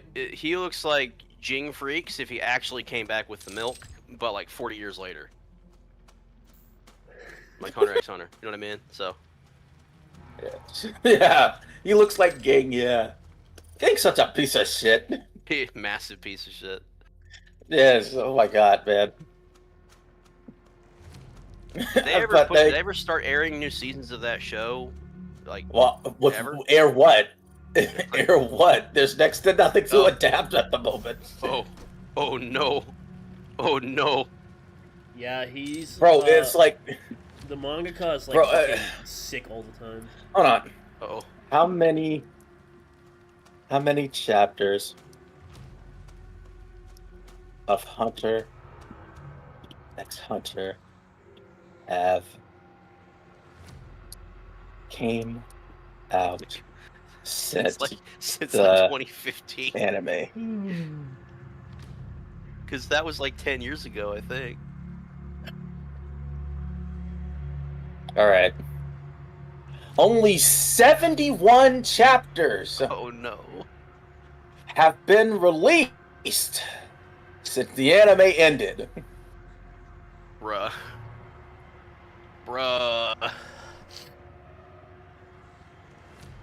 71 in 10 years. Boy. Damn. Damn. I mean, I'll let's be honest at least. Let's play devil's advocate. Maybe he realizes the Chimera Ant arc was just too much peak and he can't ever top it, so he won't even try. Well, from what I've heard, the newer arc is actually better than that. That is a high bar to clear, but okay. Yeah, my other thing is that I'm not planning on reading Hunter x Hunter again anytime soon, but I did see one of the newer panels, and god damn it, does he write his panels like it's a fucking 90s Marvel comic with like a 90s comic with all the with dialogue bubbles in every fucking box because they can't shut the fuck up. Not 90s, 60s. Got you going. Ayo, shut the fuck up. Yeah, that's one of the problems I got was like when I was while Insert reading the, 60s Spider-Man. The Insert story's the good, but The One Punch Man meme, use 20 words or less. yeah, it's like that's my problem when I'm reading the 60s Spider-Man comic. Story's good, right? Because like so far, but like, fuck me, man, shut up. Let the moment sit for a second. You don't have to explain every single action I can read. What, you don't like constant exposition? Exposition. If I wanted constant exposition, I would play a Metal Gear game. Metal Gear. Metal Gear. I've heard some people say that like when they're very autistic and don't know how to socialize, they follow the Solid Snake method of socializing, which is just whatever someone says, repeat the last couple words of it as a question, and they'll follow on like, yeah, you get it.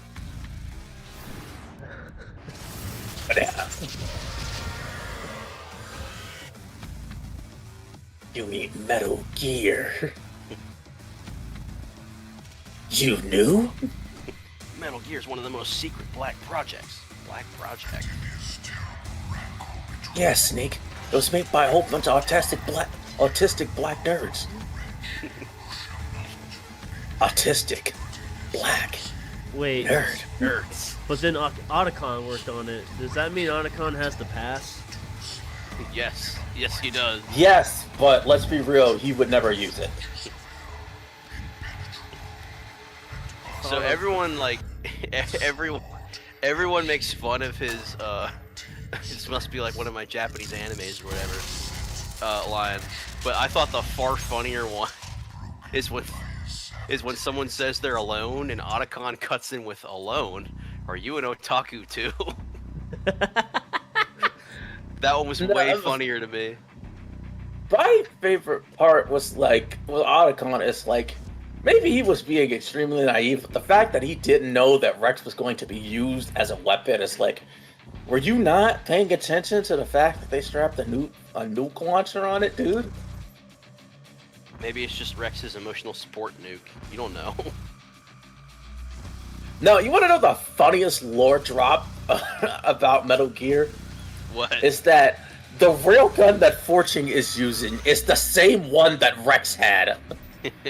Where the fuck did you get that? Fortune You're in just general is carrying that so around. funny. Like just everything about her is so funny in MGS2. It turns like Bro. the whole reason why she has her bullshit powers is because some stupid piece of tech someone hit on her like years ago. She's never thought about it or never found it. Yeah, never And thought about it. then they never take found it off her. Then they take it off of her, but somehow her powers still kick in at the climax to save everybody. It's like, okay, Well, sure. Well, which just basically implies that she was psychic this entire time and didn't know. Yeah.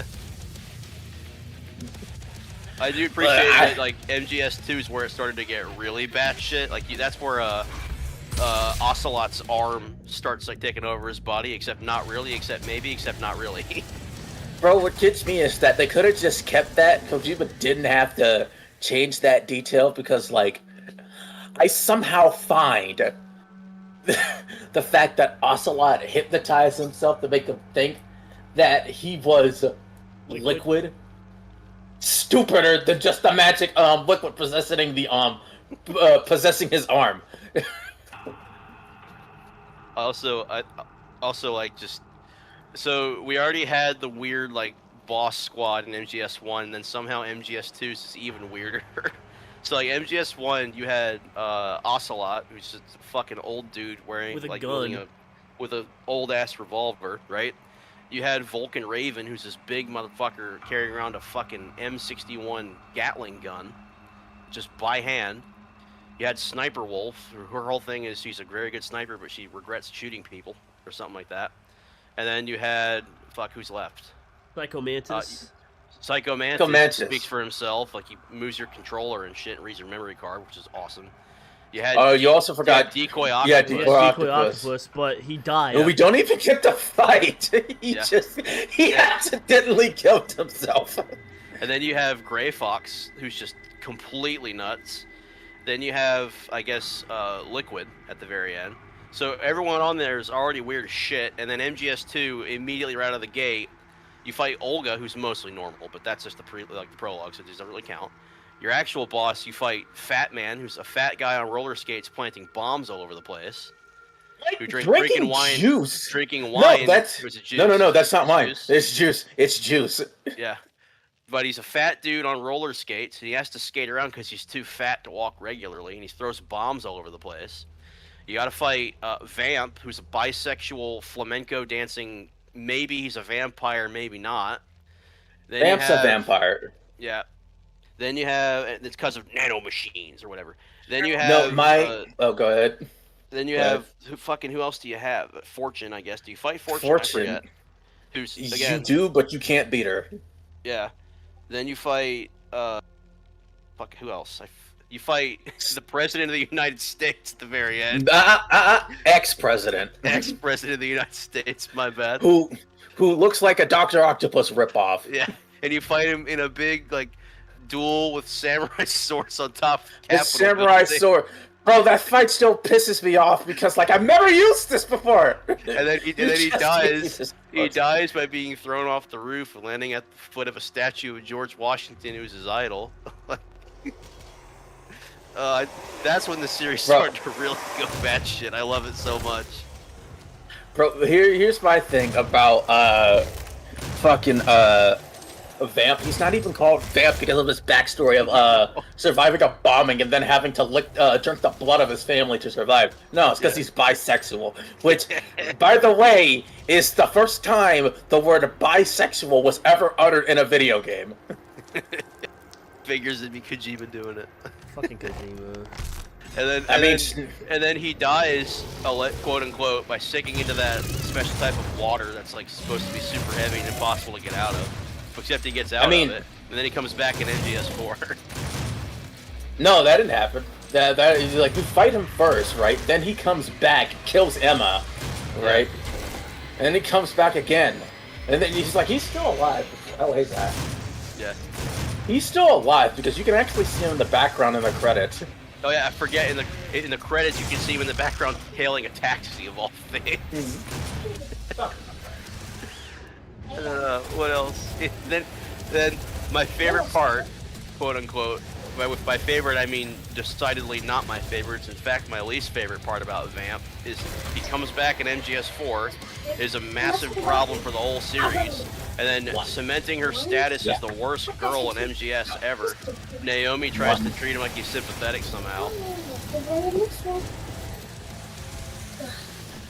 Yeah, that's because Naomi's stupid and British. Yeah, well, she also dies, if I remember right, which is just desserts. I hate Naomi. Everyone hates Naomi. All my homies hate Naomi. All my I don't homies think she's got hate going for her as Naomi. being pretty.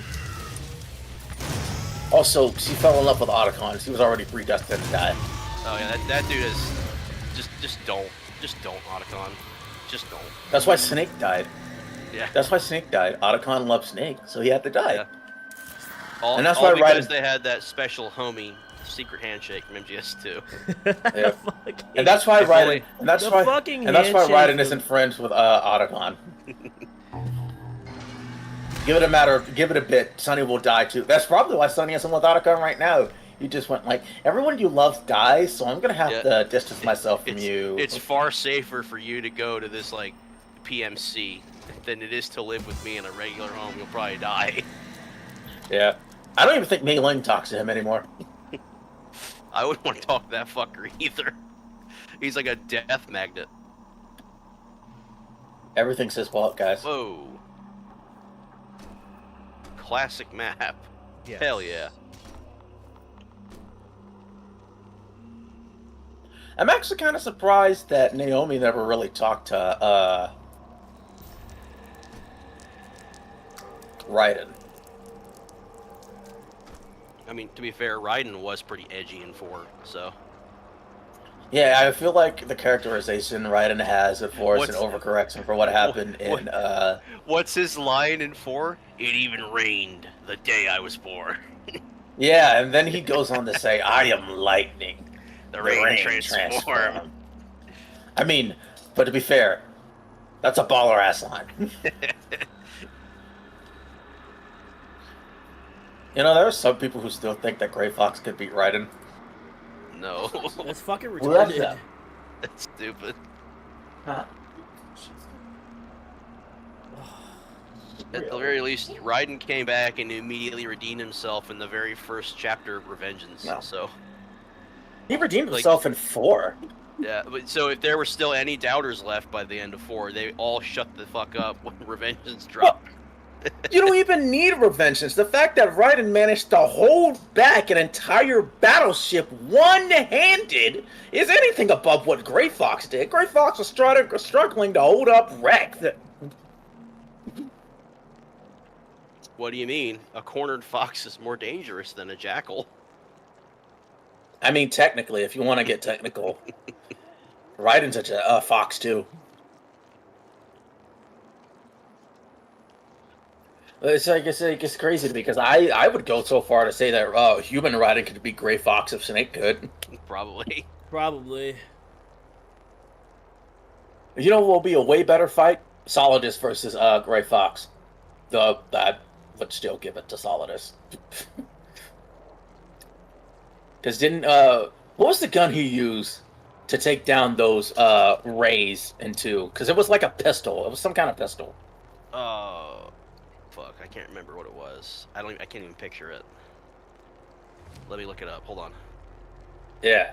That actually kind of pissed me off when I got to that scene because, like, I did all the hard work. Solidus Snake. Let me see what gun he had. Oh, he just had a P90. Yeah, he just had a P90, but I had to He- use a he freaking dual rocket wielded. launcher. Yeah, he dual wields P90s. I forgot about that. I had to use a freaking rocket launcher in order to take those out, but he can take a bomb like the rest of the bout with just a P90. That's bullcrap. Dude, fuck that part of the game, by the way. Just throw you in a gauntlet against like 30 of those things. I hated that part. I hated that part so much. And we're the rectum of and we're also in the rectum of Arsenal Gear 2. It's crazy. Yeah. So I do appreciate the symbolism there, by the way. You're literally getting up in the game's ass.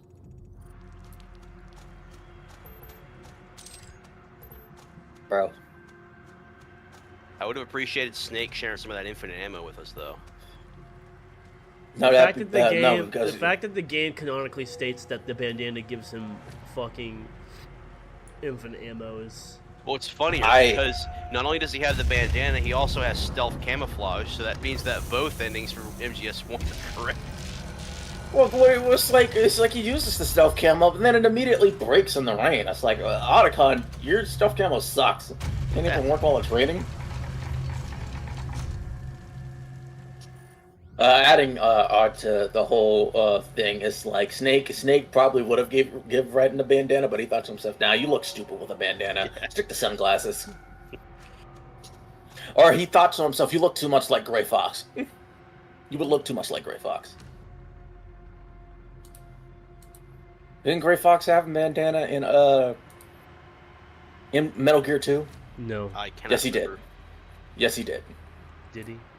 It was a red one. Yeah, it was a red one. Oh, it's been a while.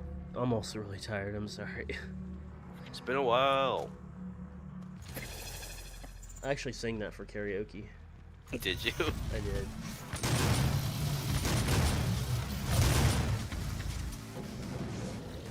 Gray Fox.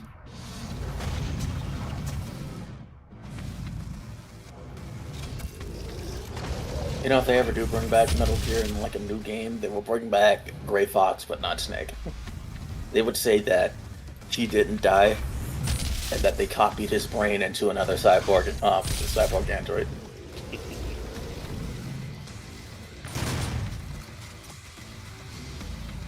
You know, because they're cheap and they suck. Cheap, and they suck, and low even.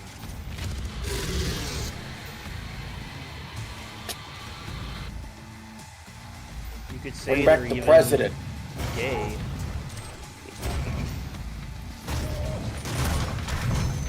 Bring back the president.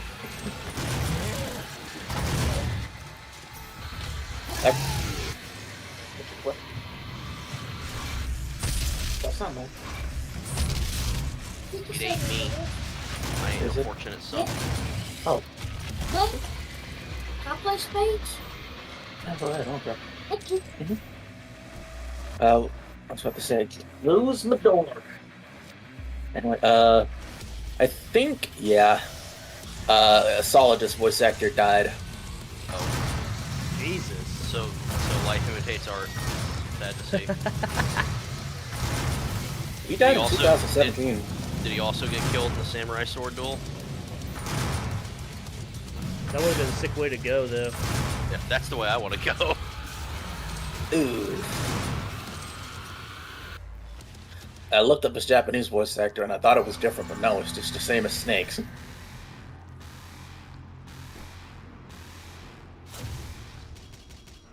Actually, a fun did he voice- fact for you guys. Did you guys know that the Japanese voice actors for Big Boss and Snake were actually both father and son, and that they were both heavily estranged? And the Yes. Yeah, final and Kojima cast them specifically to get them back together. Mm-hmm. Yeah.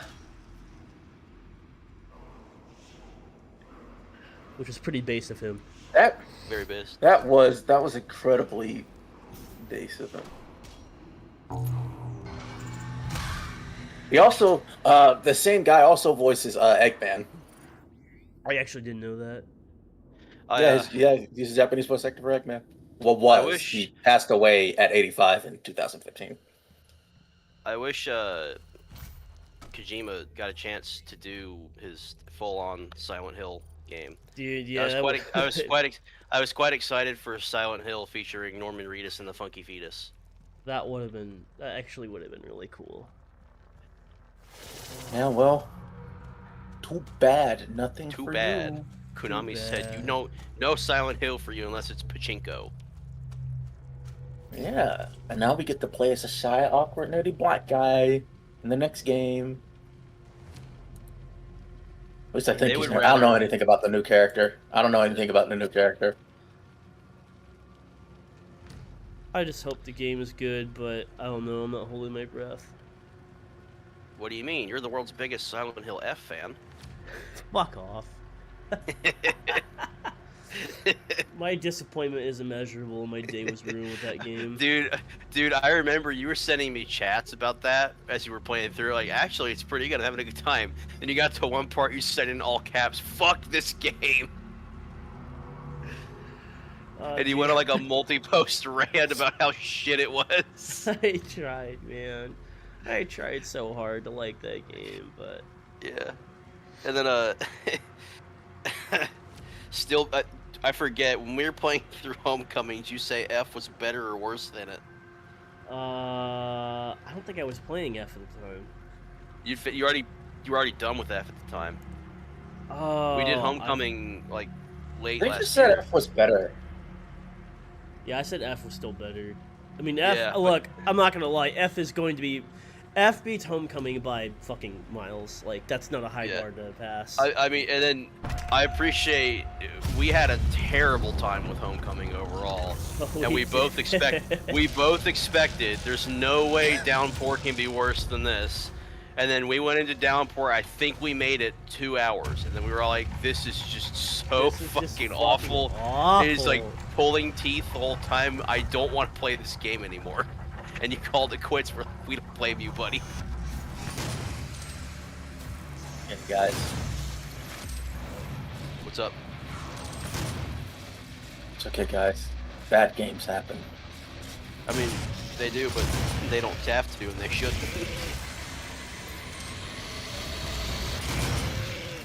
But they do.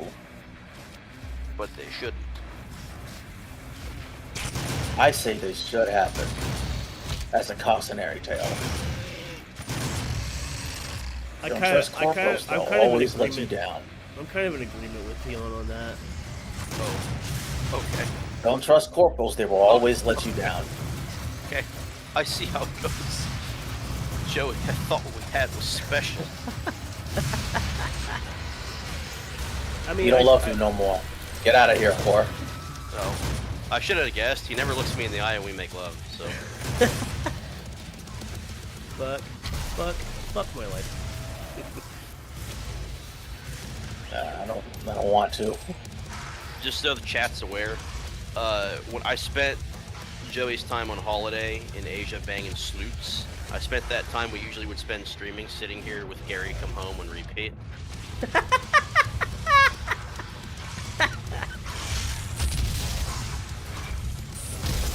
God. Oh, wow. He just fucking murked you, dude. Holy shit. That was a bit messy. Minnie, what do you do when I'm gone? Wait for you Wait to for you get to get home. back.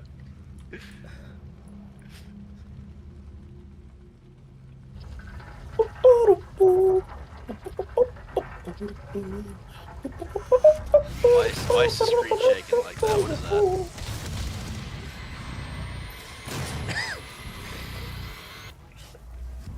Is the screen supposed to be shaking like that right now? Yes, it Is is. it fucked up? Okay. Oh. He's coming for that booty. I'm a warrior. I'm a booty warrior. Guys, What? it's 4 o'clock. So? Are you trying? Is this you telling me that it's 5 o'clock somewhere? That doesn't matter to So- him. I'm in complete agreement. Take off all your clothes. Who wants a shot at Eagle Rare at 3 in the morning? Oh boy, 3 a.m.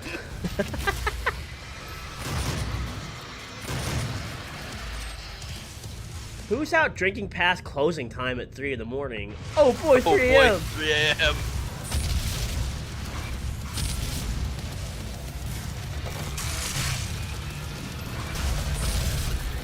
Damn, he fucked that up, didn't he?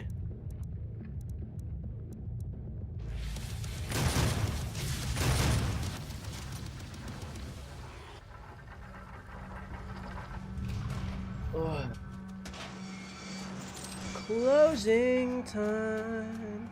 One last call for alcohol. So gather your whiskey and beer. Closing slash. time.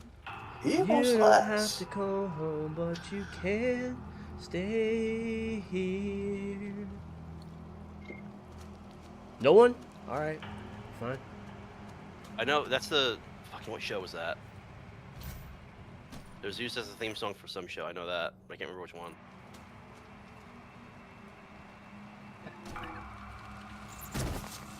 Damn it! I don't know. Called Closing Time. Classic song. I know it was used for some like sitcom. I thought. I know the song. I'm trying to think of what show it was used on. Laid a trap to capture the scourge of hell, insatiable even I don't know. by the vanquishing of the Great One.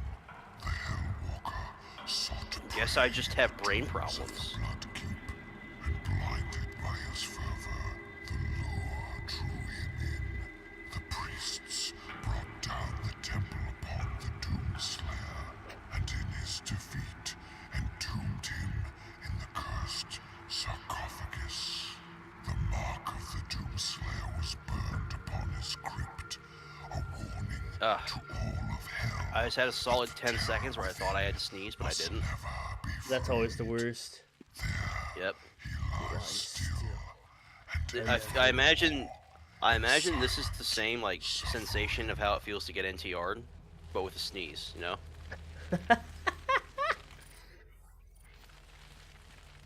I guess it's one way of looking at it, Minnie. Just saying. I wouldn't know. I've never been NTR'd, and I don't ever intend to be, so. I'm going entirely off of just what I imagine it must feel like. Oh.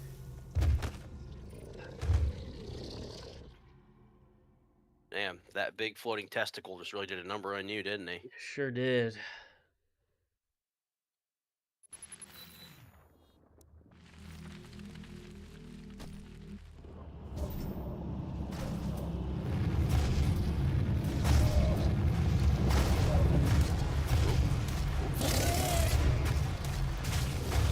Damn, he soaks up those rockets quite well.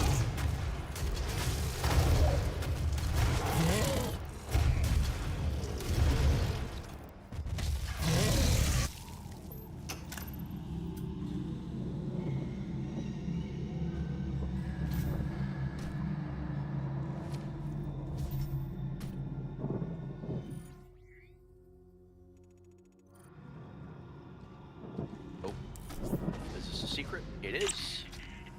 You found a Doom Guy doll. Yes.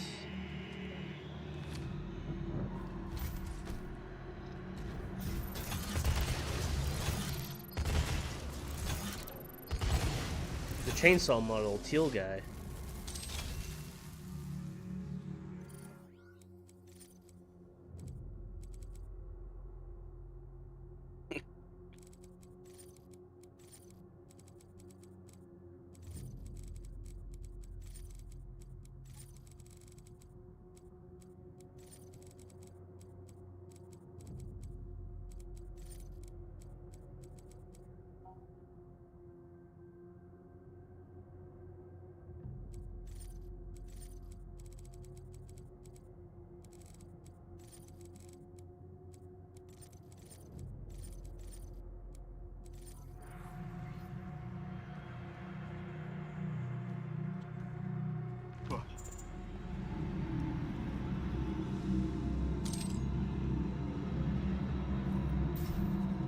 You know what game you should play on stream, Joey?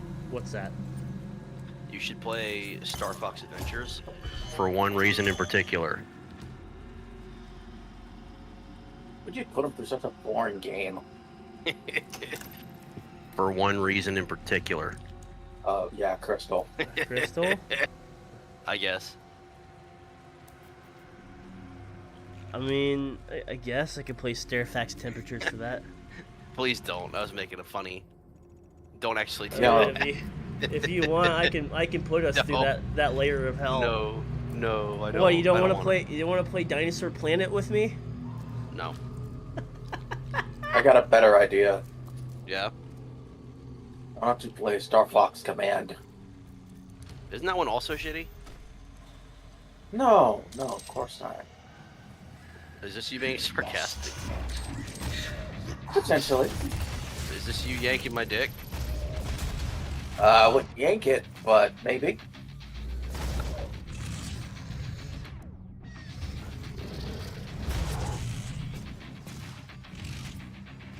Are the demons fighting each other? They are fighting each other. Demons can't fight. It's just like one of my Japanese animes.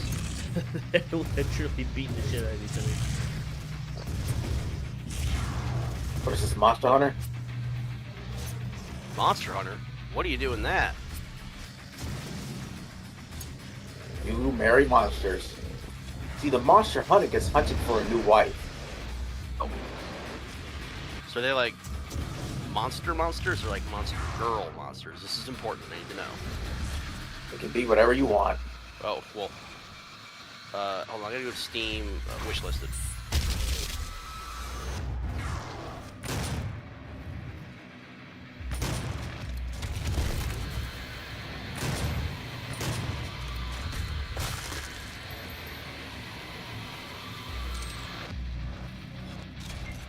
Hey, did you see how? Did you see how Doom Guy just stepped on that zombie? Yes. Not really. What did you think about that? I thought it was pretty badass. Kind How did it Kinda make you racist feel? for- How did it make you feel? Kind of racist for Doom Guy to do that for an innocent demon. Oh, I see how it goes. Okay. Like, you might be racist.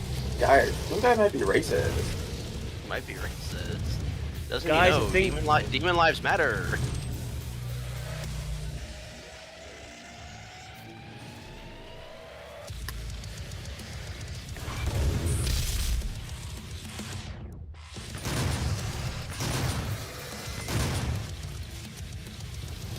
Damn, that Skeleman had a bad day.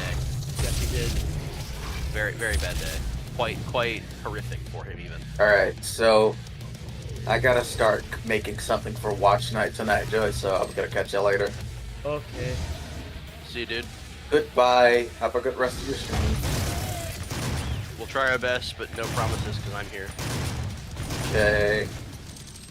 Find love. Oh. I mean, I would have, but I would have found love, but he just left, so I can't find it now. Oh.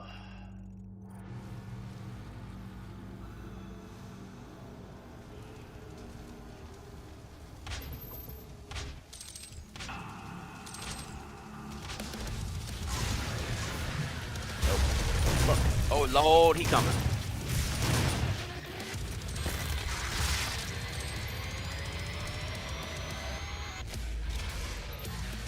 Oh shit. Oh shit. Oh shit, boy.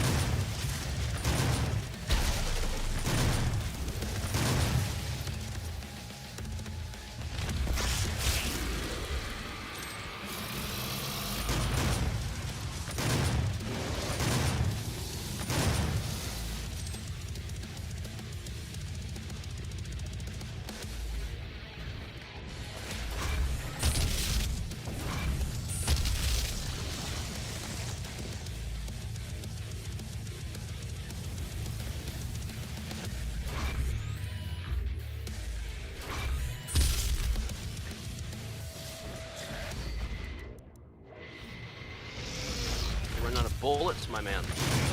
Yes. Never a good situation to be in. I'm good. We're Gucci. Gucci. We Gucci, man.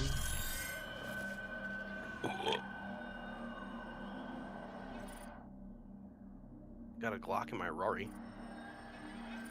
Oh, I got a Glock in my Rari. Much like Fuamoko.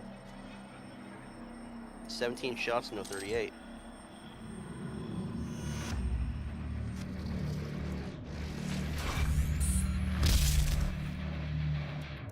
Have you ever actually thought about, like, what a single person would have to, like, be familiar with in terms of media to understand absolutely everything we talk about on stream? Like, just how much random bullshit they have to be aware of to get every joke. Every joke and every reference. It would blow your average normie's mind. What was it? There's like, have you ever seen the fucking meme? It's like a SpongeBob meme. Where it's from the episode where he's going to people's dreams. So he goes in Gary's dream, Gary's Yeah. like this fucking wizened, like wizard-looking guy, and Yeah. the captions fucking like explaining like a tier 4 meme to like a fucking absolute normie. Can you imagine going back in time to like the 1600s and trying to explain to a European peasant the meaning of the word skibbity? Like, can you imagine that? You make his head like immediately explode. He would be like, no, he would be like, ow, fuck, what's skippity? And then he would die of dysentery. Just shit himself on the spot. Oh my god.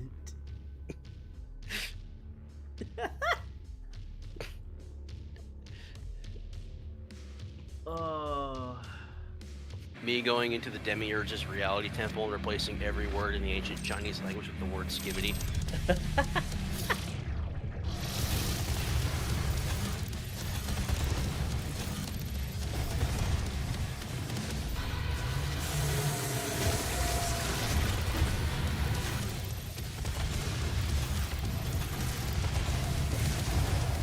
Oh, fuck. Fucking hell.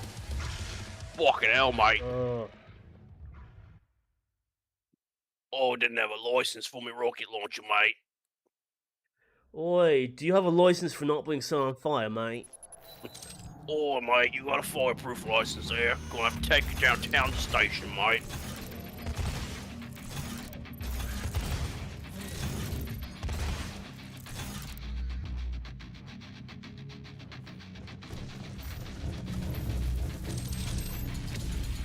What? I just remember fucking the Seth video for Endless Space 2, which had one of his best singers in it ever. Remember that video? Which one was that? The one for Endless Space 2? Yes, I think so. And Is he's, that the one he's where talking he... about... Which one? The fish mommy? That one? Yeah, that's the one. Fish Mom. My favorite line from the whole video is he's talking about one of the races of aliens, and he says, the Sophons are a race of intellectuals. Despite this, they speak in a British accent.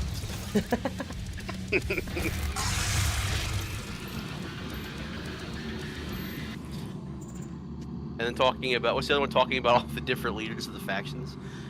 Gales is literally a giant bat who likes zucchini. Why is she in charge? I don't know. But the people love her. And who am I to say no to that smile? Yeah, that's a good one. Sir, how the fuck are we supposed to colonize a gas giant? Very carefully. Very carefully.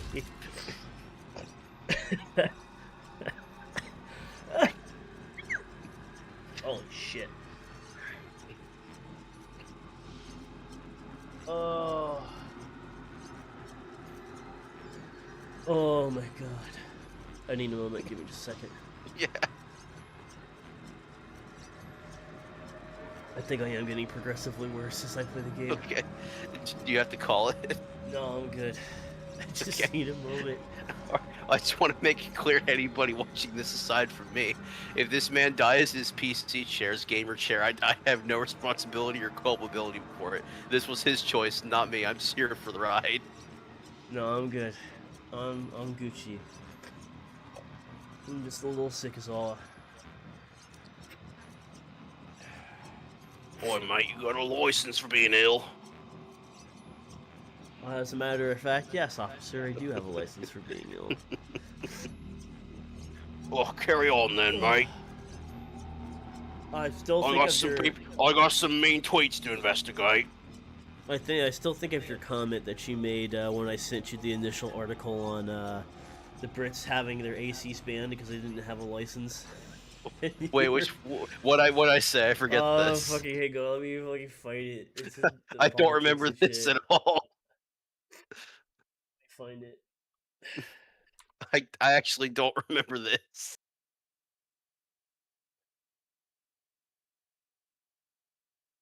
Here it is. Some areas exceeding 99.5 degrees Fahrenheit. Oi, mate, be rather warm today, innit? Shame I didn't have a fucking cold leather license. Guess I'll die. And then you followed up with the Britoids.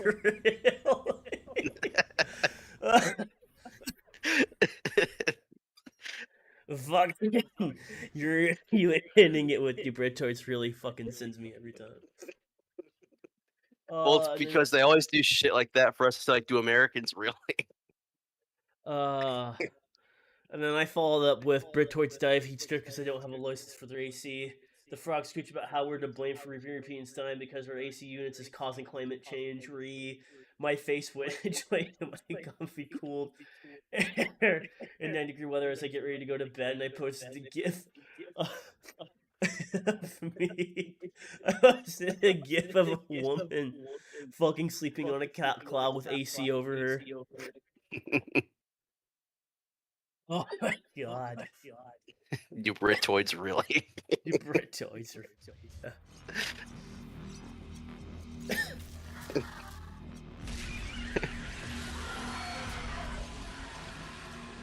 I sometimes I'll have a random like 4chan green text pop into my head from years ago and just start laughing to myself about it. That happened the other day. The context was a dude trying to play Team Fortress 2 in like 2015 for the first time since its heyday, and he gets on. He's like, I didn't know it at the time, but the server I joined was like a dedicated furry server. So I get in this server, and I immediately met with a bunch of flashing text that says "Welcome to the Furry Pound." He's like, oh shit, here we go. He's like, but you know, I can't find any other servers that are active, so I'm stuck in it. So I go around killing people. I notice there's a bunch of people just like sitting there, like in a corner. So I kill them all, and I get warned by the admin for killing the quote-unquote babies. And he's like, oh shit. So he's like, I'm trying to play the game, but nothing's going according to plan. Everyone's being weird. Finally, one of the players reaches out to me and he says, hey, Annan, what's your favorite animal? And so I said, my favorite animal is a fish. And the guy replied, I want to swim in your ass like a trout. And it's like, at that point, I left the server. I know what you're talking about. That's a good one. Yeah.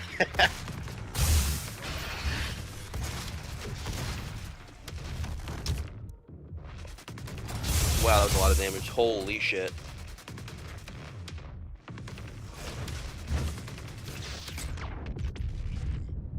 You trying to do the thing again? Yeah. I don't think it worked that time, but oh shit. Shit. Hit him again. What is this fucker supposed to be anyway? Some kind of guardian. Oh. He's a guardian, alright. Guardian is nuts.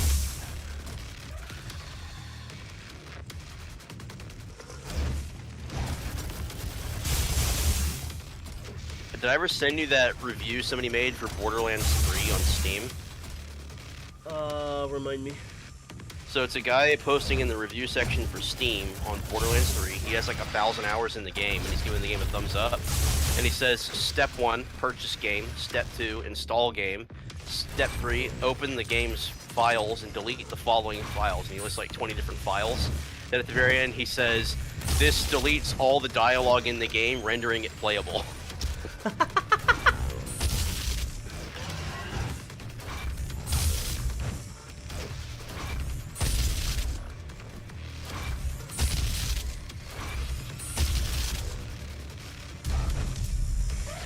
Just remember, you might feel bad right now, but at least you're not Anthony Birch.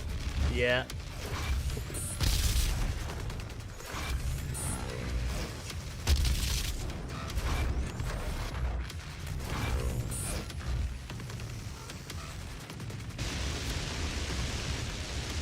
Oh, that's a stupid looking attack.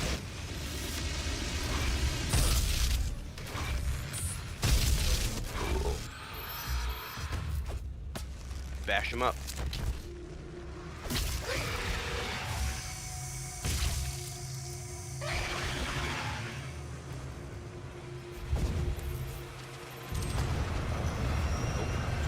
Guess what? Another one. Another one. 2 of them even. Oh.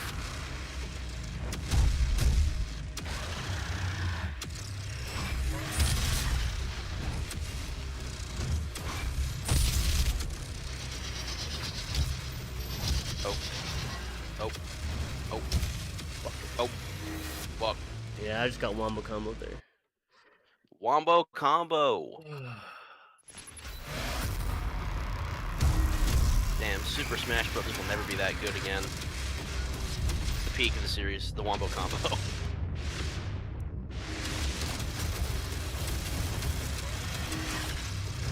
My favorite part of that video is it's clearly like 4 different people in the video at once, but it sounds so similar. It sounds like the first guy starts and just starts multiplying for himself.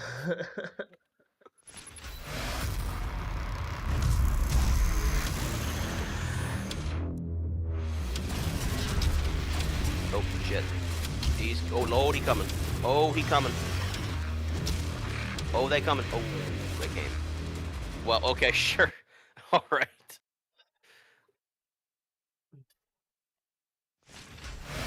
Can you make these two dudes fight each other?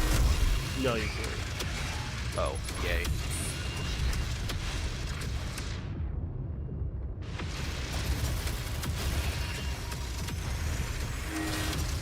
They just top off your ammo? Yeah, I think it is. Oh. Thanks.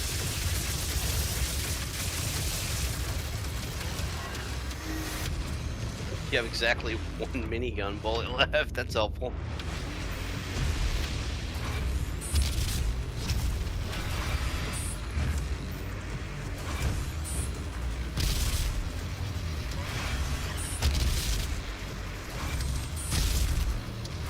Oh, here he comes.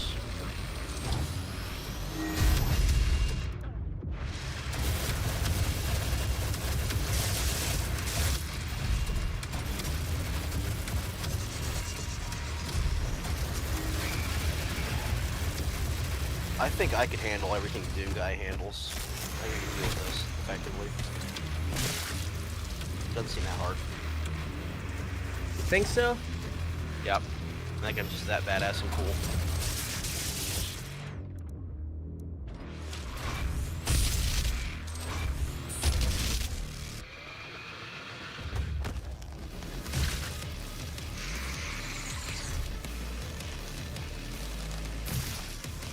It looks like one of those Half-Life wall assholes.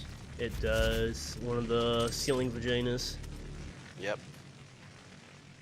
Speaking of ceiling vaginas, you remember the guys in the wall in Silent Hill 4? Yes. Fuck those That guys. shit stuck, dude.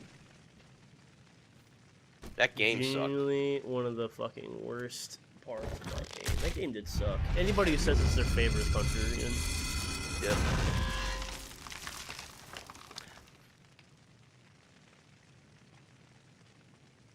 Damn, I didn't know the Power Rangers would be here.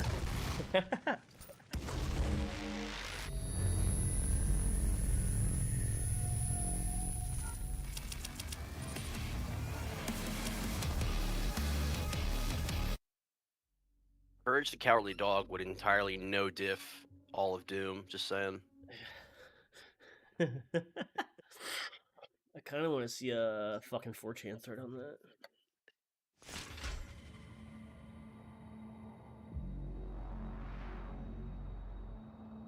I think I am going to call it here. Doom guy busts out of the coffin, the Asian guy standing there. Watch where you're going, you fool! Watch where you're going, you fool! We've lit the means to contain the power of the well. We have a plan to send you there. Vega will walk you Samuel through the Hayden sitting in process. the top of the office. Nope, not getting out of this chair. Here. Not getting out of this chair.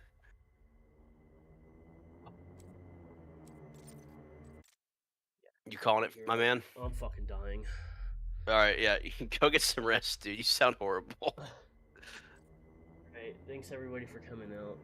Hopefully Yep. I'll see you next Sunday. Hopefully. See you guys later. See you guys. Alright. I'll talk to you later, dude. Please go get some rest. I will.